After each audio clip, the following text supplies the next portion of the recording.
Praise lord. Mark సువార్త 1వ అధ్యాయము చదువుకుందాం. దేవుని కుమారుడైన యేసుక్రీస్తు సువార్త ప్రారంభము. ఇదిగో నా దూతను నీకు ముందుగా పంపుచున్నాను, అతడు నీ మార్గము సిద్ధపరచును. ప్రభు మార్గము సిద్ధపరచుడి, ఆయన త్రోవలు సరళము చేయడని అరణ్యములో కేకవేచున్న ఒకని శబ్దము అని ప్రవక్తైన యెషయా చేత వ్రాయబడినట్టు బాప్తిసమిచ్చు యోహాను అరణ్యములో ఉండి పాప క్షమాపణ నిమిత్తము మారు మనసు విషయమైన బాప్తీసు ప్రకటించుచూ వచ్చెను. అంతటా యూదయ దేశస్థులందరూ యెరూషలేము వారందరూ బయలుదేరి అతని యొద్దకు వచ్చి తమ పాపములను ఒప్పుకొనుచు యొర్దాను నదిలో అతని చేత బాప్తీసం పొందుచుండిరి. యోహాను ఒంటె రోమముల వస్త్రమును మొల చుట్టూ తోలుదట్టియు ధరించుకునివాడు, అడవి తేనెలు మిడతలను తినివాడు. మరియు అతడు నాకంటే శక్తిమంతుడొకడు నా వెనుక వచ్చుచున్నాడు, నేను వంగి ఆయన చెప్పుల వారిని ఇప్పుటకు పాత్రుడను కాను. నేను నీళ్లలో మీకు బాప్తీసమిచ్చి తిని గాని ఆయన పరిశుద్ధాత్మలో మీకు బాప్తీసమిచ్చునని చెప్పి ప్రకటించుచుండెను. ఆ దినములలో యేసు గలిలయలోని నజరేతు నుండి వచ్చి యొర్దానులో యోహాను చేత బాప్తీసం పొందెను.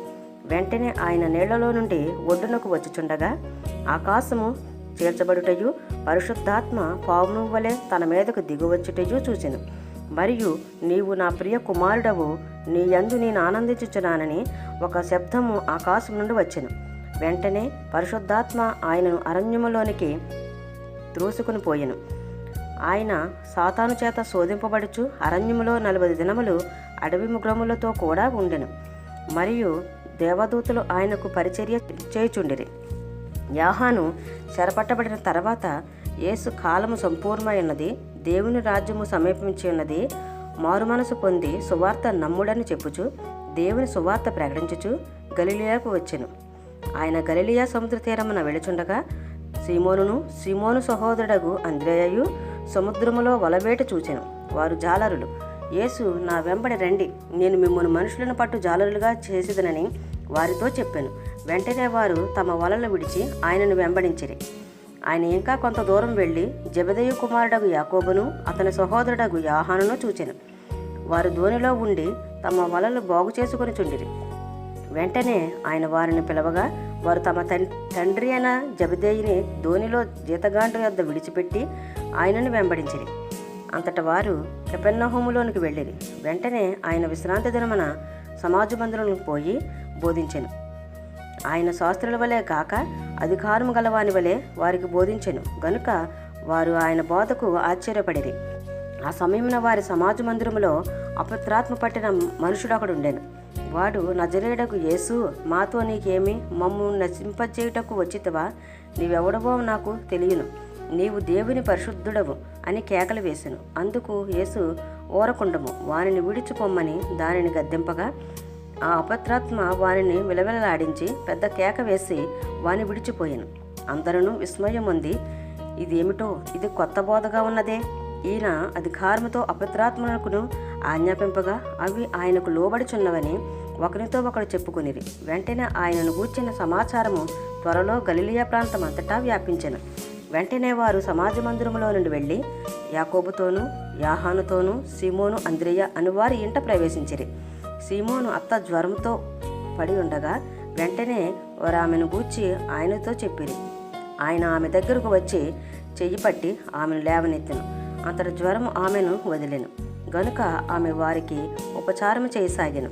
సాయంకాలం ప్రొద్దుగుంకినప్పుడు జనులు సకల రోగులను దయ్యములు పట్టిన వారిని ఆయన వద్దకు తీసుకుని వచ్చిరి. పట్టణమంతయు ఆ ఇంటివాకిట కూడి ఉండెను. ఆయన నానావిధ రోగముల చేత పీడింపబడిన అనేకులను స్వస్థపరిచి అనేకమైన దెయ్యములను వెళ్ళగొట్టెను. అవి తన్ను ఎరిగి ఉండినందున ఆయన ఆ దెయ్యములను మాటలాడనీయలేదు.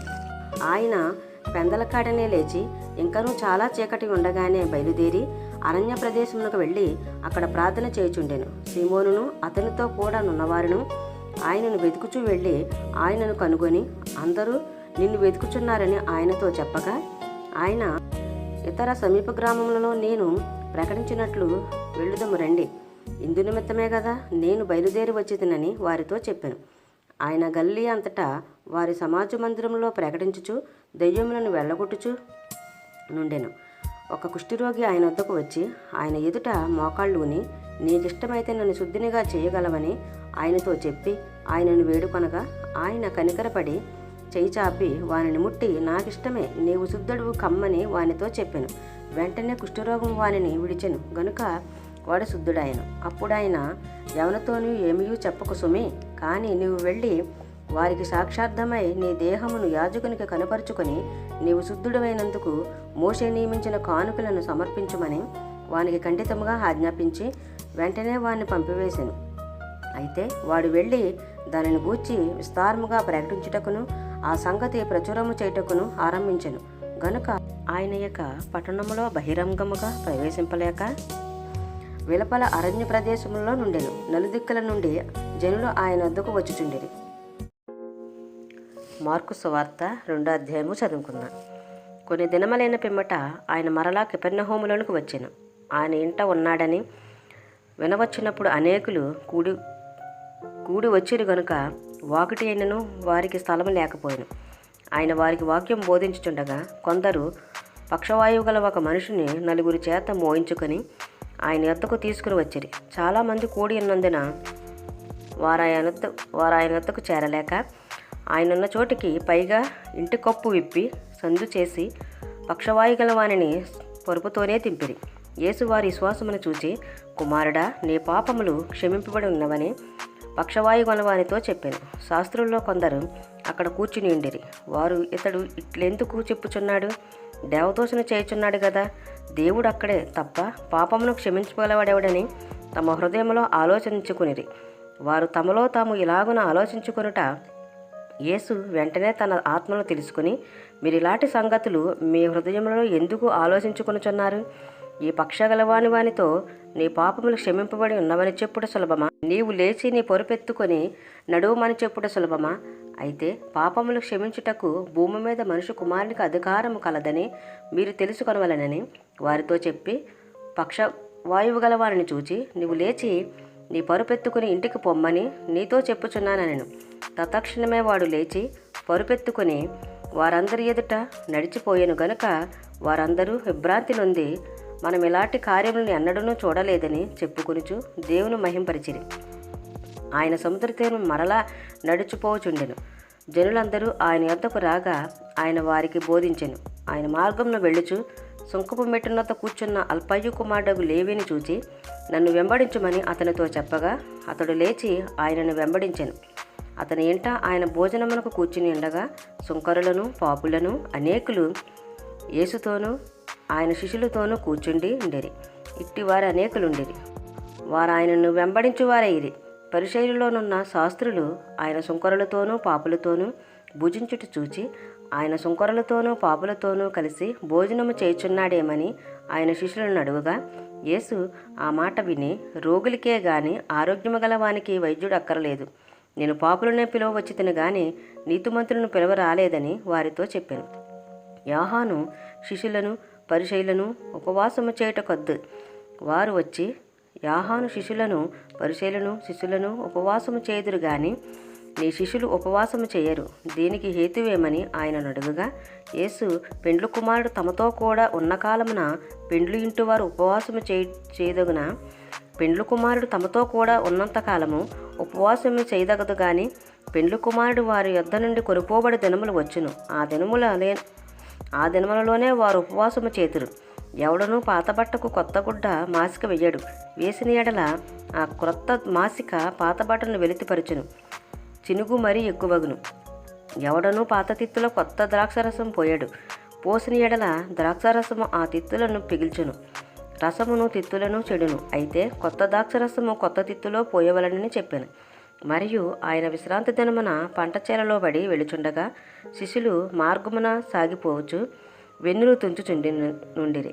అందుకు పరిసయ్యులు, చూడుము, విశ్రాంతి దినమున చేయకూడనిది వారు ఎలా చేయుచున్నారని ఆయనను అడిగిరి. అందుకు ఆయన వారితో ఇట్లనెను, తానును తనతో కూడా ఉన్నవారును ఆకలిగొని ఉన్నందున దావీదునకు అవసరము వచ్చినప్పుడు అతడు చేసినది మీరెన్నడూ చదవలేదా?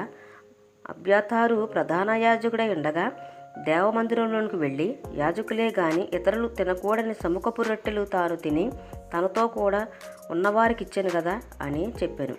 మరియు విశ్రాంతి దినము మనుషుల కొరకే నియమింపబడిను గాని మనుషులు విశ్రాంతి దినము కొరకు నియమింపబడలేదు.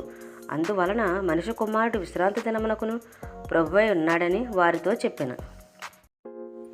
మార్కు సువార్త 3వ అధ్యాయము చదువుకుందాం. సమాజ మందిరములో ఆయన మరలా ప్రవేశింపగా అక్కడ ఊస చేయగలవాడు ఒకడుండెను.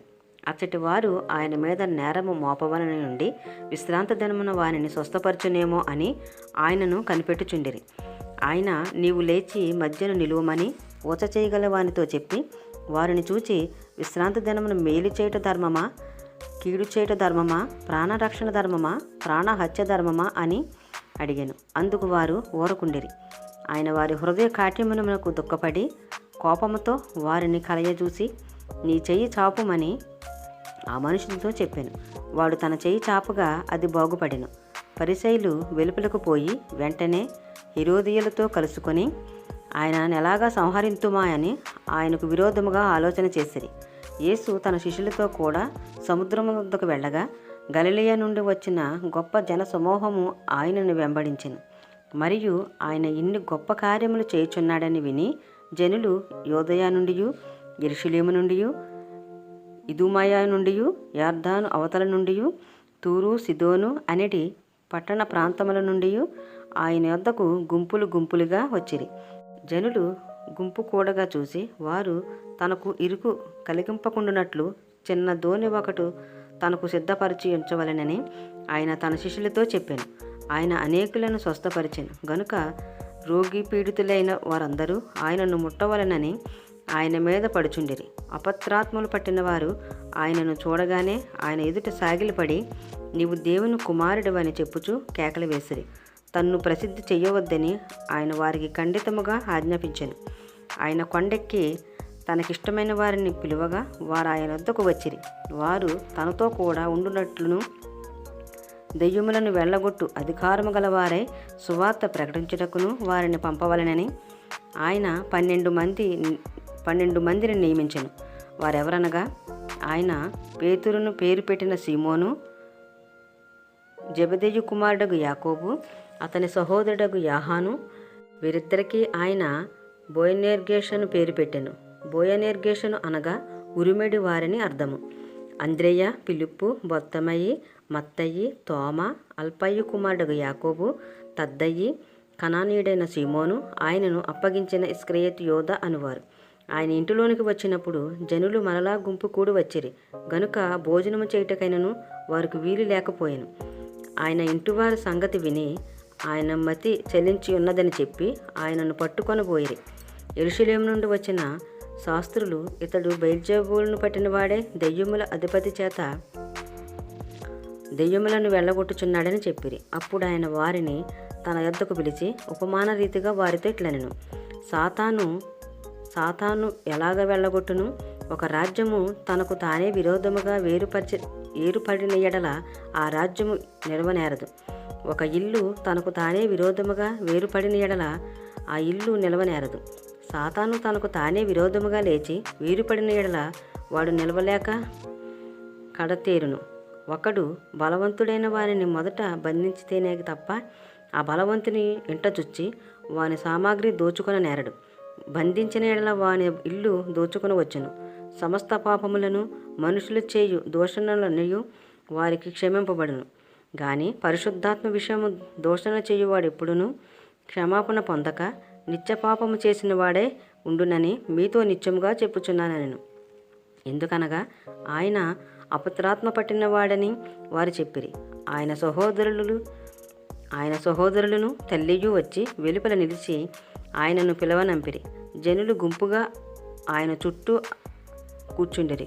వారు, ఇదిగో నీ తల్లియు నీ సహోదరులను వెలుపల ఉండి నీ కోసరము వెతుకుచున్నారని ఆయనతో చెప్పగా, ఆయన, నా తల్లి నా సహోదరులు ఎవరని తన చుట్టూ కూర్చున్న వారిని కలయచూచి, ఇదిగో నా తల్లియు నా సహోదరులను, దేవుని చిత్తము చొప్పున జరిగించువాడే నా సహోదరుడును నా సహోదరియు తల్లి అని చెప్పాను. మార్కు సువార్త 4వ అధ్యాయము చదువుకుందాం. ఆయన సముద్ర తీరమున మరలా బోధింపనారంభింపగా బహు జనులు ఆయన వద్దకు కూడి వచ్చి ఉన్నందున ఆయన సముద్రంలో ఒక దోణి ఎక్కి కూర్చుండెను. జనులందరూ సముద్ర తీరమున నేల మీద నుండిరి. ఆయన ఉపమాన రీతిగా చాలా సంగతులు వారికి బోధించుచు తన బోధలో వారితో ఇట్లనెను. వినుడి, ఇదిగో విత్తువాడు విత్తుటకు బయలువెళ్ళెను. వాడు విత్తుచుండగా కొన్ని విత్తనములు త్రోవ పక్కన పడెను. పక్షులు వచ్చి వాటిని మింగివేసెను. కొన్ని చాలా మన్ను లేని రాతి నేలను పడెను. అక్కడ మన్ను లోతుగా ఉండనందున అవి వెంటనే మొలిచెను గాని సూర్యుడు ఉదయింపగానే అవి మాడి వేరి లేనందున వెండిపోయెను. కొన్ని ముండ్ల పొదలలో పడెను. ముండ్ల పొదలు ఎదిగి వాటిని అణిచివేసెను గనుక అవి ఫలింపలేదు. కొన్ని మంచి నేలను పడెను. అవి మొలిచి పెరిగి పైరే 30 60 100 ఫలించెను. వినుటకు చెవులు గలవాడు వినుగాక అని చెప్పాను. ఆయన ఒంటరిగా ఉన్నప్పుడు 12 మంది శిష్యులతో కూడా ఆయన చుట్టూ ఉండిన వారు ఆ ఉపమానమును గూర్చి ఆయన్ని అడిగిరి. అందుకు ఆయన, దేవుని రాజ్యమర్మము తెలుసుకొనుట మీకు అనుగ్రహింపబడి ఉన్నది. కానీ వెలుపల నుండి వారు ఒకవేళ దేవుని వైపు తిరిగి పాపక్షమాపణ పొందుదురని వారు చూచుటకైతే చూచియు కనుగొనకను వినుటకైతే వినియు గ్రహింపకయు నుండుటకును అన్నియు ఉపమాన రీతిగా వారికి బోధింపబడుచున్నవని వారితో చెప్పాను. మరియు ఈ ఉపమానము మీకు తెలియలేదా? అలాగైతే ఉపమానములన్నీ మీకు ఎలాగో తెలియనేను. విత్తువాడు వాక్యం విత్తుచున్నాడు. త్రోవ పక్క నుండి వారు ఎవరనగా వాక్యము వారిలో విత్తబడను. గాని వారు వినిన వెంటనే సాతాను వచ్చి వారిలో విత్తబడిన వాక్యము ఎత్తుకుని పోవును. అటువలే రాతి నేలను విత్తబడిన వారు ఎవరనగా వాక్యము విని సంతోషముగా అంగీకరించువారు. అయితే వారిలో ఏరి లేనందున కొంతకాలము వారు నిలుతురు. గాని వాక్యము నిమిత్తము శ్రమైనను హింసైనను కలగగానే వారు అభ్యంతరపడుదురు. ఇతరులు ముండ్ల పొదలలో విత్తబడిన వారు. వీరు వాక్యం ఇందురు గాని ఐహిక ఇచారములను ధనమోసమును మరి ఇతరమైన అపేక్షలను లోపల చుచ్చి వాక్యమును అణిచివేయటం వలన అది నిష్ఫలమగును. మంచి నేలను విత్తబడిన వారు ఎవరనగా వాక్యం విని దానిని అంగీకరించి 30 60 100 ఫలించువారని చెప్పాను. మరియు ఆయన వారితో ఇట్లనెను. దీపము దీపస్తంభం మీద నుంచుటకే గాని కొంచెము కిందైనను మంచము కిందైనను నుంచబడటకు తేబడదు కదా. రహస్యం ఏదైనను తేటపరచబడకూడదు. బయలుపరచుటకే గాని ఏదియూ మరుగు చేయబడకలేదు. వినుటకు చెవులెవనికైనా నుండిన ఎడల వాడు వినుగా కానెను. మరియు ఆయన మీరేమి వినుచున్నారో జాగ్రత్తగా చూచుకొనుడి. మీరెట్టి కొలతతో కొలుతురో మీకును అట్టి కొలతతోనే కొలవబడను. మరీ ఎక్కువగా మీకియ్యబడను. కలిగిన వానికి ఇయ్యబడను, లేని వానికి కలిగినదియు వాని యొద్ద నుండి తీసివేయబడినని వారితో చెప్పాను. మరియు ఆయన ఒక మనుషుడు భూమిలో విత్తనము చల్లి రాత్రింబగలు నిద్రపోచు మేలుకొనుచు నుండగా వానికి తెలియని రీతిగా ఆ విత్తనం మొలిచి పెరిగినట్లే దేవుని రాజ్యమున్నది. భూమి మొదట మొలకను, తర్వాత వెన్నును, అటు తర్వాత వెన్నులో ముదురు గింజను తనంతట తానే పుట్టించెను. పంట పండినప్పుడు కోతకాలం వచ్చినదని సేద్యగాడు వెంటనే కొడవలు పెట్టి పోయినని చెప్పాను. మరియు ఆయన ఇట్లనెను, దేవుని రాజ్యమును ఎట్లు పోల్చెదము? ఏ ఉపమానముతో దానిని ఉపమించెదము? అది ఆవగింజను పోలి ఉన్నది. ఆవగింజ భూమిలో విత్తబడినప్పుడు భూమి మీదనున్న విత్తనముల కంటే చిన్నదే గాని విత్తబడిన తర్వాత అది మొలిచి ఎదిగి కూర మొక్కలన్నిటికంటే పెద్దదే, గొప్ప కొమ్మలు వేయును.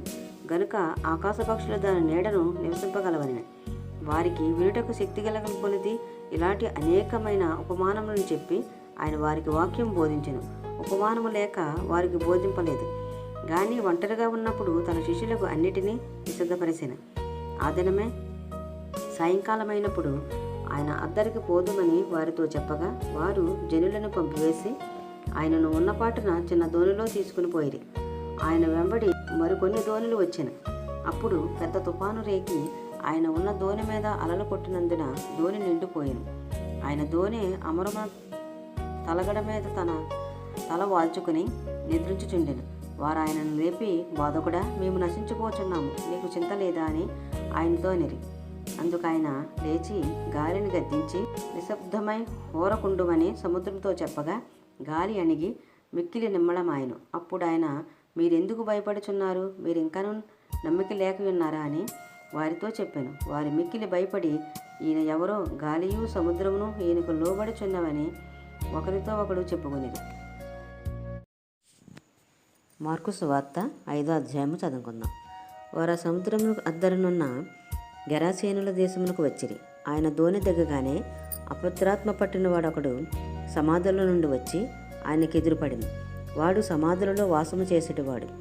సంకెళ్లతోనైనను ఎవడునూ వాని బంధింపలేకపోయాను. పలుమారు వాని కాళ్లకును చేతులకును సంకెళ్ళు వేసి బంధించినను వాడు ఆ చేతి సంకెళ్లను తెంపి కాలి సంకెళ్లను తుత్తునీలుగా చేసెను గనుక ఎవడునూ వానిని సాధుపరచలేకపోయాను. వాడు ఎల్లప్పుడూ రాత్రింబగళ్ళు సమాధులలోనూ కొండలలోనూ కేకలు వేయచు తను తాను రాళ్లతో గాయపరుచుకునుచూ నుండెను. వాడు దూరము నుండి యేసును చూచి పరుగెత్తుకుని వచ్చి ఆయనకు నమస్కారము చేసి, యేసు, సర్వోన్నతుడైన దేవుని కుమారుడా, నాతో నీకేమి, నన్ను బాధపరచుకోమని దేవుని పేరట నీకు ఆనబెట్టుచున్నానని బిగ్గరగా కేకలు వేశాను. ఎందుకనగా ఆయన అపవిత్రాత్మ ఈ మనిషిని విడిచి పొమ్మని వానితో చెప్పాను. మరియు ఆయన నీ పేరేమని వాడిని అడుగుగా వాడు, నా పేరు సేన, ఎలయనగా మేము అనేకులమని చెప్పి తమ్మును ఆ దేశముల నుండి తోలివేయవద్దని ఆయనను మిగిల బతిమాలుకొనెను. అక్కడ కొండ దగ్గర పందుల పెద్ద మంద మేయుచుండెను గనుక ఆ పందులలో ప్రవేశించినట్లు మమ్మను వాటి యొద్దకు పంపమని ఆ దెయ్యములు ఆయనను బతిమాలుకొనెను. యేసు వాటికి సెలవీయగా ఆ అపవిత్రాత్మలు వారిని విడిచి పందులలో ప్రవేశింపగా ఇంచుమించు 2000 సంఖ్య గల ఆ మంద ప్రపాతము నుండి సముద్రపు దారిని వడిగా పరిగెత్తుకుని పోయి సముద్రంలో పడి ఊపిరి తిరగక చచ్చెను. ఆ పందులు మేపుచున్నవారు పారిపోయి పట్టణములోను గ్రామములోనూ ఆ సంగతి తెలియజేసిరి. జనులు జరిగినది చూడవెళ్ళి యేసునొద్దకు వచ్చి, సేన అను దెయ్యములు పట్టినవాడు బట్టలు ధరించుకుని స్వస్థసిద్ధుడై కూర్చునిండుట చూచి భయపడిరి. జరిగినది చూసిన వారు దెయ్యములు పట్టిన వానికి కలిగిన స్థితియు పందుల సంగతియు ఊరివారికి తెలియజేయగా తమ ప్రాంతములు విడిచిపోమ్మని వారు ఆయనను బతిమాలుకొనసాగిరి. ఆయన ధోని ఎక్కినప్పుడు దెయ్యములు పట్టినవాడు ఆయన వద్ద తన్నుండనిమ్మని ఆయనను బతిమాలుకొని గాని ఆయన వానికి సెలవియ్యక, నీవు నీ ఇంటి వారి వద్దకు వెళ్ళి ప్రభువు నీ అందు కనికరపడి నీకు చేసిన కార్యములన్నిటినీ వారికి తెలియజెప్పమనెను. వాడు వెళ్ళి యేసు తనకు చేసినవన్నీ దెకపోలిలో ప్రకటింపనారంభింపగా అందరూ ఆశ్చర్యపడిరి. యేసు మరలా ధోని ఎక్కి అద్దరికి వెళ్ళినప్పుడు బహు జనసమూహము ఆయన వద్దకు కూడి వచ్చెను. ఆయన సముద్ర తీరం నుండగా సమాజ మందిరపు అధికారులలో యాయూరన్నొకడు వచ్చి ఆయనను చూచి ఆయన పాదముల మీద పడి, నా చిన్న కుమార్తె చావనయున్నది, అది బాగుపడి బ్రతుకున్నట్లు నీవు వచ్చి దాని మీద నీ చేతులుంచవలనని ఆయనను మిగులు బతిమాలుకొనగా ఆయన అతనితో కూడా వెళ్ళెను. బహు జన సమూహము ఆయనను వెంబడించి ఆయన మీద పడుచుండిరి. 12 ఏళ్ల నుండి రక్తస్రావ రోగము కలిగిన ఒక స్త్రీ ఉండెను. ఆమె అనేక వైద్యుల చేత ఎన్నో తిప్పలు పడి తనకు కలిగినదంతయు వ్యాయామం చేసుకుని ఎంతమాత్రమును ప్రయోజనము లేక మరింత సంకటపడెను. ఆమె యేసును గూర్చి విని, నేను ఆయన వస్త్రములు మాత్రం ముట్టిన బాగుపడుదుననుకుని జనసమూహములో ఆయన వెనుకకు వచ్చి ఆయన వస్త్రం ముట్టెను. వెంటనే ఆమె రక్తధార కట్టెను గనుక తన శరీరములోని ఆ బాధ నివారణమైనదని గ్రహించుకొనెను. వెంటనే యేసు తనలో నుండి ప్రభావం బయలు వెళ్ళెనని తనలో తాను గ్రహించి జనసమూహం వైపు తిరిగి, నా వస్త్రములు ముట్టినదెవరని అడుగుగా ఆయన శిష్యులు, జనసమూహము నీ మీద పడుచుండుట చూచుచున్నావే, నన్ను ముట్టినదెవడని అడుగుచున్నావా అనిరి. ఆ కార్యము చేసిన ఆమెను కనుగొనవలనని ఆయన చుట్టూ చూసెను. అప్పుడు ఆ స్త్రీ తనకు జరిగినది ఎరిగి భయపడి వణుకుచూ వచ్చి ఆయన ఎదుట సాగిలపడి తన సంగతి ఎంతయు ఆయనతో చెప్పాను. అందుకు ఆయన, కుమారి, నీ శ్వాసము నిన్ను స్వస్థపరిచెను, సమాధానము గలదానివై పొమ్ము, నీ బాధ నివారణమై నీకు స్వస్థత కలుగునుగాక అని ఆమెతో చెప్పాను. ఆయన ఇంకనూ మాట్లాడుచుండగా సమాజ మందిరపు అధికారి ఇంటి నుండి కొందరు వచ్చి, నీ కుమార్తె చనిపోయినది, నీవిక బోధకుని ఎందుకు శ్రమ పెట్టుదు అనిరి. యేసు వారు చెప్పిన మాట లక్ష్య పెట్టక, భయపడకుము, నమ్మిక మాత్రం ఉంచుమని సమాజ మందిరపు అధికారితో చెప్పి, పేతురు, యాకోబు సహోదరుడగు యోహాను అని వారిని తప్ప మరి ఎవరినైనాను తన వెంబడి రానియక సమాజ మందిరపు అధికారి ఇంటికి వచ్చి వారు గొల్లుగా నుండి చాలా ఏడ్చుచూ ప్రలాపించుచూ నుండుట చూచి లోపలికి పోయి, మీరు ఎలా గొల్లు చేసి ఏడ్చుచున్నారు? ఈ చిన్నది నిద్రించుచున్నదే గాని చనిపోలేదని వారితో చెప్పాను. అందుకు వారు ఆయనను అపహసించిరి. అయితే ఆయన వారినందరినీ బయటకు పంపివేసి ఆ చిన్నదాని తల్లిదండ్రులను తనతో ఉన్నవారిని వెంటబెట్టుకుని ఆ చిన్నది పరుండి ఉన్న గదిలోనికి వెళ్ళి ఆ చిన్నదాన్ని చెయ్యి పట్టి తలితకుమి అని ఆమెతో చెప్పాను. ఆ మాటకు చిన్నదానా లెమ్మని నీతో చెప్పుచున్నానని అర్థము. వెంటనే ఆ చిన్నది లేచి నడవసాగాను. ఆమె 12 సంవత్సరముల ప్రాయము గలది. వెంటనే వారు బహుగా విస్మయముందిరి. జరిగినది ఎవనికినే తెలియకూడదని ఆయన వారికి గట్టిగా ఆజ్ఞాపించి ఆమెకు ఆహారం పెట్టుడని చెప్పాను. మార్కు సువార్త 6వ అధ్యాయము చదువుకుందాం. ఆయన అక్కడ నుండి బయలుదేరి స్వదేశమునకు రాగా ఆయన శిష్యులు ఆయనను వెంబడించిరి. విశ్రాంతి దినం వచ్చినప్పుడు ఆయన సమాజ మందిరంలో బోధింపనారంభించాను. అనేకులు ఆయన బోధ విని ఆశ్చర్యపడి, ఈ సంగతులు ఇతను ఎక్కడి నుండి వచ్చెను? ఇతనికి ఇయ్యబడిన ఈ జ్ఞానం ఎట్టిది? ఇతని చేతుల వలన ఇట్టి అద్భుతములు చేయబడుచున్నవి. ఇదేమి? ఇతడు మరియా కుమారుడు కాడా? ఇతడు యాకోబు, యోషే, యోదా, సిమోను అని వారి సహోదరుడగు వడ్లవాడు కాడా? ఇతని సహోదరి మనలందరూ మనతోనున్నవారు కారా అని చెప్పుకొనుచు ఆయన విషయమై అభ్యంతరపడిరి. అందుకు యేసు, ప్రవక్త తన దేశములోనూ తన బంధువులలోనూ తన ఇంటివారిలోనూ తప్ప మరి ఎక్కడనూ ఘనహీనుడు కాడని చెప్పాను. అందువలన కొద్దిమంది రోగుల మీద చేతులుంచి వారిని స్వస్థపరచుట తప్ప మరి ఏ అద్భుతమును ఆయన అక్కడ చేయజాలకపోయాను. ఆయన వారి అవిశ్వాసమునకు ఆశ్చర్యపడిను. ఆయన చుట్టుపట్ల గ్రామములు తిరుగుచూ బోధించుచుండెను. ఆయన 12 శిష్యులను తన యొద్దకు పిలిచి వారిని ఇద్దరిద్దరిగా పంపుచు అపవిత్రాత్మల మీద వారికి అధికారమిచ్చి, ప్రయాణము కొరకు చేతికర్రను తప్ప రొట్టెనైనను జాలినైనను సంచిలో సొమ్మునైనను తీసుకొనక చెప్పులు తొడుకొనుడనియు 2 అంగీలు వేసుకొనవద్దనియు వారికి ఆజ్ఞాపించెను. మరియు ఆయన వారితో ఇట్లనెను, మీరెక్కడ ఒక ఇంట ప్రవేశించెదరో అక్కడ నుండి మీరు బయలుదేరు వరకు ఆ ఇంటనే బస చేయుడి. ఏ స్థలమందైనను జనులు మిమ్మల్ని చేర్చుకొనక మీ మాటలు వినకుంటే మీరు అక్కడ నుండి బయలుదేరినప్పుడు వారి మీద సాక్ష్యముగా ఉండుటకు మీ పాదముల క్రింద ధూళి దులిపివేయుడి. కాగా వారు బయలుదేరి మారు మనసు పొందవలనని ప్రకటించుచు అనేక దయ్యములను వెళ్ళగొట్టుచు నూనె రాసి అనేకులకు రోగులను స్వస్థపరచుచుండిరి. ఆయన కీర్తి ప్రసిద్ధి అయ్యెను గనుక రాజైన హేరోదు ఆయనను గూర్చి విని, బాప్తీసమిచ్చు యోహాను మృతులలో నుండి లేచి ఉన్నాడు గనుక అతని యందు అద్భుతములు క్రియారూపములగుచున్నవని చెప్పెను. ఇతరులు ఈయన ఏలియానియు, మరికొందరు ఈయన ప్రవక్తనియు, ప్రవక్తలలో ఒకని వలె నున్నాడనియు చెప్పుకొనిచుండిరి. అయితే హేరోదు విని, నేను తలగొట్టించిన యోహానే అతడు మృతుల నుండి లేచి ఉన్నాడని చెప్పాను. హేరోదు తన సహోదరుడగు ఫిలిప్పు భార్య అయిన హేరోదియను పెండ్లి చేసుకున్నందున యోహాను నీ సహోదరుని భార్యను చేర్చుకొనుట నీకు న్యాయము కాదని హేరోదుతో చెప్పాను గనుక ఇతడు ఆమె నిమిత్తము యోహానును పట్టి తెప్పించి చెరసాలలో బంధించి ఉండెను. హేరోదియ అతని మీద పగబట్టి అతని చంపింపగోరెను గాని ఆమె చేత కాకపోయాను. ఎందుకనగా యోహాను నీతిమంతుడును పరిశుద్ధుడగు మనుషుడని హేరోదు విరిగి అతనికి భయపడి అతను కాపాడుచూ వచ్చాను. మరియు అతని మాటలు వినినప్పుడు ఏమి చేయను తోచకపోయినను సంతోషంతో వినుచుండెను.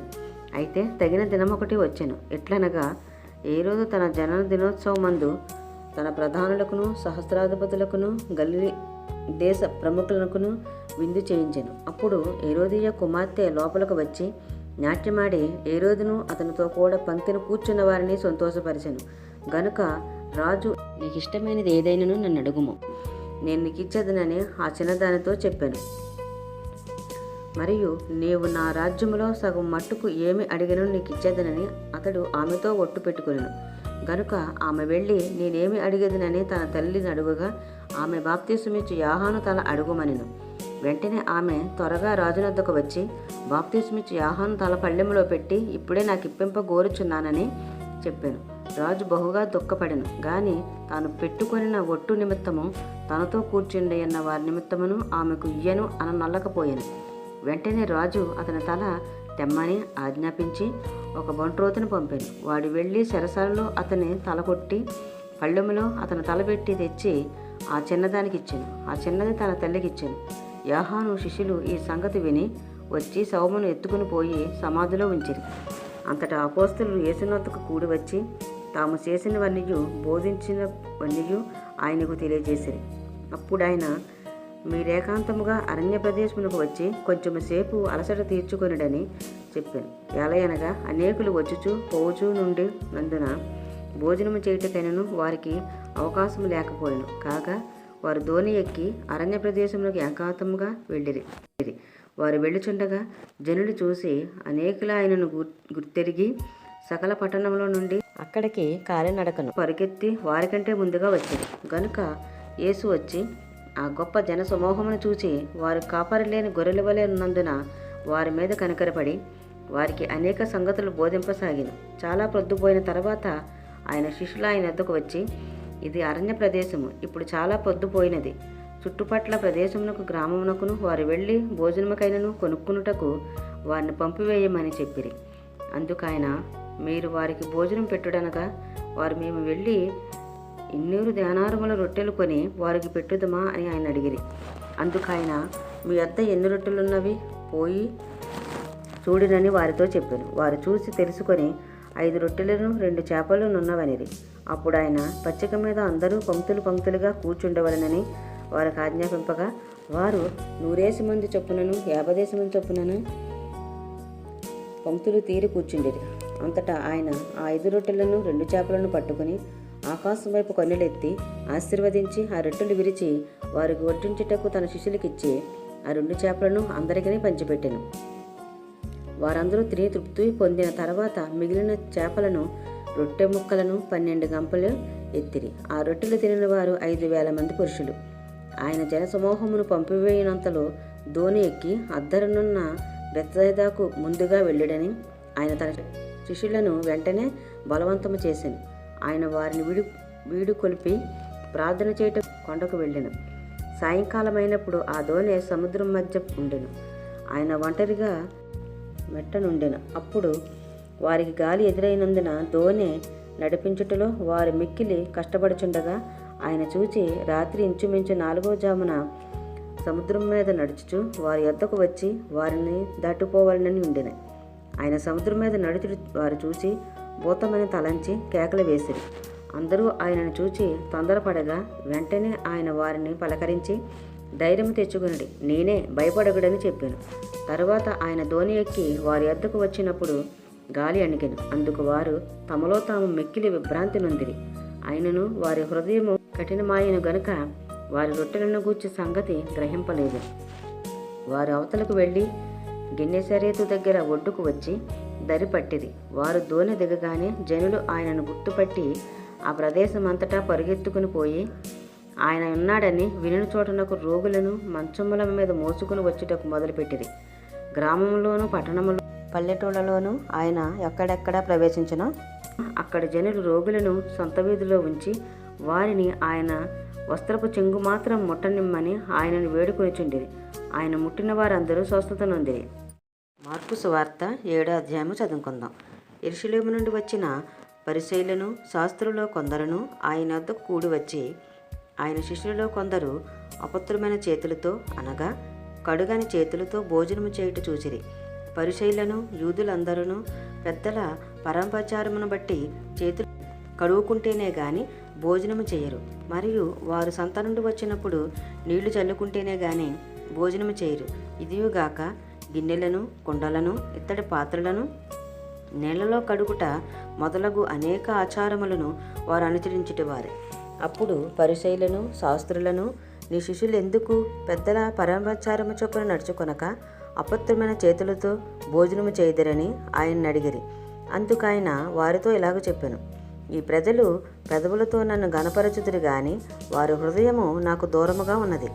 వారు మానవులు కల్పించిన పద్ధతులు దేవోపదేశములని బోధించుచు నన్ను వ్యర్థముగా ఆరాధించుదురు అని వ్రాయబడినట్టు వేషధారులైన మిమ్మల్ని గూర్చి యెషయా ప్రవచించినది సరియే. మీరు దేవుని ఆజ్ఞను విడిచిపెట్టి మనుషుల పరమపరిచారమును గైకొనుచున్నారు. మరియు ఆయన మీరు మీ పరమపరిచారమును గైకొనుటకు దేవుని ఆజ్ఞను బొత్తిగా నిరాకరించెదరు. నీ తల్లిదండ్రులను గణపరచవలననియు తండ్రినైనను తల్లినైనను దూషించువానికి మరణశిక్ష విధింపబలననియు మోషే చెప్పెను కదా. అయినను మీరు ఒకడు తన తండ్రినైనను తల్లినైనను చూచి నా వలన నీకు ప్రయోజనమగినది ఏదో అది కోర్బాను అనగా దేవార్పితమని చెప్పిన యెడల తన తండ్రికైనను తల్లికైనను వారిని ఏమీ చేయనీయక మీరు నియమించిన మీ పరాపాచారముల వలన దేవుని వాక్యమును నిరర్ధకము చేయుదురు. ఇటువంటివి అనేకములు మీరు చేయుదురని చెప్పాను. అప్పుడాయన జనసమూహమును మరలా తన యొద్దకు పిలిచి, మీరందరూ నా మాట విని గ్రహించుడి. వెలుపల నుండి లోపలికి పోయి మనుష్యుని అపత్రునిగా చేయగలిగినది ఏదియూ లేదు, గాని లోపల నుండి బయలు వెళ్ళినవే మనుషుని అపత్రునిగా చేయుననెను. ఆయన జనసమూహమును విడిచి ఇంటిలోనికి వచ్చినప్పుడు ఆయన శిష్యులు ఈ ఉపమానమును గూర్చి ఆయనను అడుగగా ఆయన వారితో ఇట్లనెను, మీరును ఇంత అవివేకులై ఉన్నారా? వెలుపల నుండి మనుషుని లోపలికి పోయినది ఏదియు వాని అపత్రునిగా చేయజాలదని మీరు గ్రహింపకున్నారా? అది వాని హృదయములో ప్రవేశింపక కడుపులోనే ప్రవేశించి బహిర్భూమిలో విడవబడును. ఇట్లు అది భోజన పదార్థములన్నిటినీ పవిత్రపరచును. మనుషుని లోపల నుండి బయలు వెళ్ళినది మనుషుని అపవిత్రపరచును. లోపల నుండి అనగా మనుషుల హృదయములో నుండి దురాలోచనలను, జారత్వములను, దొంగతనములను, నరహత్యలను, వ్యభిచారములను, లోభములను, చెడుతనములను, కృత్రిమమును, కామ వికారమును, మత్సరమును, దేవదూషణయు, అహంభావమును, అవివేకమును వచ్చును. ఈ చెడ్డవన్నీ లోపల నుండివే బయలు వెళ్ళి మనుషుని అపవిత్రపరచునని ఆయనతో చెప్పాను. ఆయన అక్కడి నుండి లేచి తూరు సిదోను ప్రాంతములకు వెళ్ళి ఒక ఇంట ప్రవేశించి ఆ సంగతి ఎవరికిని తెలియకుండవలెనని కోరెను, గాని ఆయన మరుగై ఉండలేకపోయాను. అపవిత్రాత్మ పట్టిన చిన్న కుమార్తె గల ఒక స్త్రీ ఆయనను గూర్చి విని వెంటనే వచ్చి ఆయన పాదముల మీద పడెను. ఆ స్త్రీ సురేఫెనీకయ వంశమందు పుట్టిన గ్రీసు దేశస్థురాలు. ఆమె తన కుమార్తెలో నుండి ఆ దెయ్యమును వెళ్ళగొట్టుమని ఆయనను వేడుకొనెను. ఆయన ఆమెను చూసి, పిల్లలు మొదట తృప్తి పొందవలెను, పిల్లల రొట్టె తీసుకుని కుక్క పిల్లలకు వేయుట యుక్తము కాదెనెను. అందుకామె, నిజమే ప్రభువా, అయితే కుక్క పిల్లలు కూడా బల్ల కింద ఉండి పిల్లలు పడవేయు రొట్టె ముక్కలు తినును గదా అని ఆయనతో చెప్పెను. అందుకైన ఈ మాట చెప్పినందున, వెళ్ళుము, దెయ్యము నీ కుమార్తెను వదిలిపోయినదని ఆమెతో చెప్పాను. ఆమె ఇంటికి వచ్చి తన కుమార్తె మంచం మీద పండుకొని ఉండుటయు దెయ్యం వదిలిపోయి ఉండుటయు చూచెను. ఆయన మరలా తూరు ప్రాంతములు విడిచి సిదోను ద్వారా దెకపోలి ప్రాంతముల మీదుగా గలిలయ సముద్రం వద్దకు వచ్చాను. అప్పుడు వారు చెవుడు గల నత్తివాని ఒకని ఆయన వద్దకు తోడుకుని వచ్చి వాని మీద చెయ్యి ఉంచుమని ఆయనను వేడుకునేది. సమూహములో నుండి ఆయన వానిని ఏకాంతమునకు తోడుకొని పోయి వాని చెవులలో తన వేళ్లు పెట్టి ఉమ్ము వేసి వాని నాలుక ముట్టి ఆకాశం వైపు కన్నులెత్తి నిట్టూర్పు విడిచి ఎఫాతా అని వానితో చెప్పాను. ఆ మాటకు తెరవబడునమని అర్థము. అంతటా వాని చెవులు తెరవబడెను. వారి నాలుక నరము సడలి వాడు తేటగా మాటలాడుచుండెను. అప్పుడు ఆయన ఇది ఎవరితోనూ చెప్పవద్దని వారికి ఆజ్ఞాపించెను. అయితే ఆయన చెప్పవద్దని వారికి ఆజ్ఞాపించిన కొలది వారు మరీ ఎక్కువగా దాన్ని ప్రసిద్ధి చేయుచు, ఈయన సమస్తము బాగుగా చేసి ఉన్నాడు, చెవిటివారు వినున్నట్లుగాను మోగవారు మాట్లాడినట్టుగాను చేయుచున్నాడని చెప్పుకొని అపరిమితముగా ఆశ్చర్యపడిరి. మార్కు సువార్త 8వ అధ్యాయము చదువుకుందాం. ఆ దినములలో మరి ఒకసారి బహుజనులు కూడి రాగా వారికి తిననేమీ లేనందున యేసు తన శిష్యులను తన యొద్దకు పిలిచి, జనులు నేటికి 3 దినముల నుండి నా యొద్దనున్నారు. వారికి తిననేమీ లేనందున నేను వారి మీద కనికరపడుచున్నాను. నేను వారిని ఉపవాసముతో తమ ఎండ్లకు పంపివేసిన ఎడల మార్గములో మూర్చపోదురు. వారిలో కొందరు దూరము నుండి వచ్చి ఉన్నారని వారితో చెప్పాను. అందుకు ఆయన శిష్యులు, ఈ అరణ్య ప్రదేశములో ఒకడెక్కడ నుండి రొట్టెలు తెచ్చి వీరిని తృప్తిపరచగలడని ఆయనను అడిగిరి. ఆయన, మీ వద్ద ఎన్ని రొట్టెలున్నవని వారిని అడుగుగా వారు 7 అనిరి. అప్పుడు ఆయన నేల మీద కూర్చుండడని జనులకు ఆజ్ఞాపించి ఆ 7 రొట్టెలు పట్టుకుని కృతజ్ఞతాస్తుతులు చెల్లించి విరిసి వడ్డించుటకై తన శిష్యులకు ఇచ్చాను. వారు జనసమూహమునకు వడ్డించిరి. కొన్ని చిన్న చేపలు కూడా వారి యొద్దనుండగా ఆయన ఆశీర్వదించి వాటిని కూడా వడ్డించుడని చెప్పారు. వారు భోజనము చేసి తృప్తి పొందిన మీదట మిగిలిన ముక్కలు 7 గంపల నిండా ఎత్తిరి. భోజనము చేసిన వారు ఇంచుమించు 4,000 మంది. వారిని పంపివేసిన వెంటనే ఆయన తన శిష్యులతో కూడా దోణి ఎక్కి దల్మనోతా ప్రాంతమునకు వచ్చాను. అంతటా పరిసయ్యులు వచ్చి ఆయనను శోధించుచు ఆకాశము నుండి ఒక సూచక క్రియను చూపమని ఆయన్ని అడిగి ఆయనతో తర్కింపసాగిరి. ఆయన ఆత్మయందు పెద్ద నిట్టూర్పు విడిచి, ఈ తరము వారు ఎందుకు సూచక క్రియను అడుగుచున్నారు? ఈ తరమునకు ఏ సూచక క్రియయు ననుగ్రహింపబడదని నిత్యముగా మీతో చెప్పుచున్నానని చెప్పి వారిని విడిచి మరలా దోణి ఎక్కి అద్దరికి పోయారు. వారు తినుటకు రొట్టెలు తెచ్చుటకు మరిచిరి. దోణిలో వారి యొద్ద ఒక రొట్టె తప్ప మరి ఏమీ లేకపోయాను. ఆయన చూచుకొనుడి, పరిశీల పులిసిన పిండిని గూర్చియు ఏ రోజు పులిసిన పిండిని గూర్చియు జాగ్రత్త పడడని వారిని హెచ్చరింపగా వారు తమ యొద్ద రొట్టెలు లేవేయని తమలో తాము ఆలోచించుకొనిరి. యేసు అది ఎరిగి, మన యొద్ద రొట్టెలు లేవేయని మీరెందుకు ఆలోచించుకొనుచున్నారు? మీరింకనూ గ్రహింపలేదా, వివేచింపలేదా? మీరు కఠిన హృదయం గల వారై ఉన్నారా? మీరు కన్నులుండియు చూడరా, చెవులుండియు వినరా, జ్ఞాపకము చేసుకొనరా? నేను ఆ 5,000 మందికి 5 రొట్టెలు విరిచి పంచిపెట్టినప్పుడు మీరు ముక్కలు ఎన్ని గంపల నిండా ఎత్తిరని వారిని అడిగాను. వారు 12 అని ఆయనతో చెప్పిరి. ఆ 4,000 మందికి 7 రొట్టెలు నేను విరిచి పంచిపెట్టినప్పుడు ముక్కలు ఎన్ని గంపల నిండా ఎత్తిరని ఆయన అడగగా వారు 7 అనిరి. అందుకైన మీరింకనూ గ్రహింపకున్నారా అని అనెను. అంతలో వారు బెత్సాయిదాకు వచ్చిరి.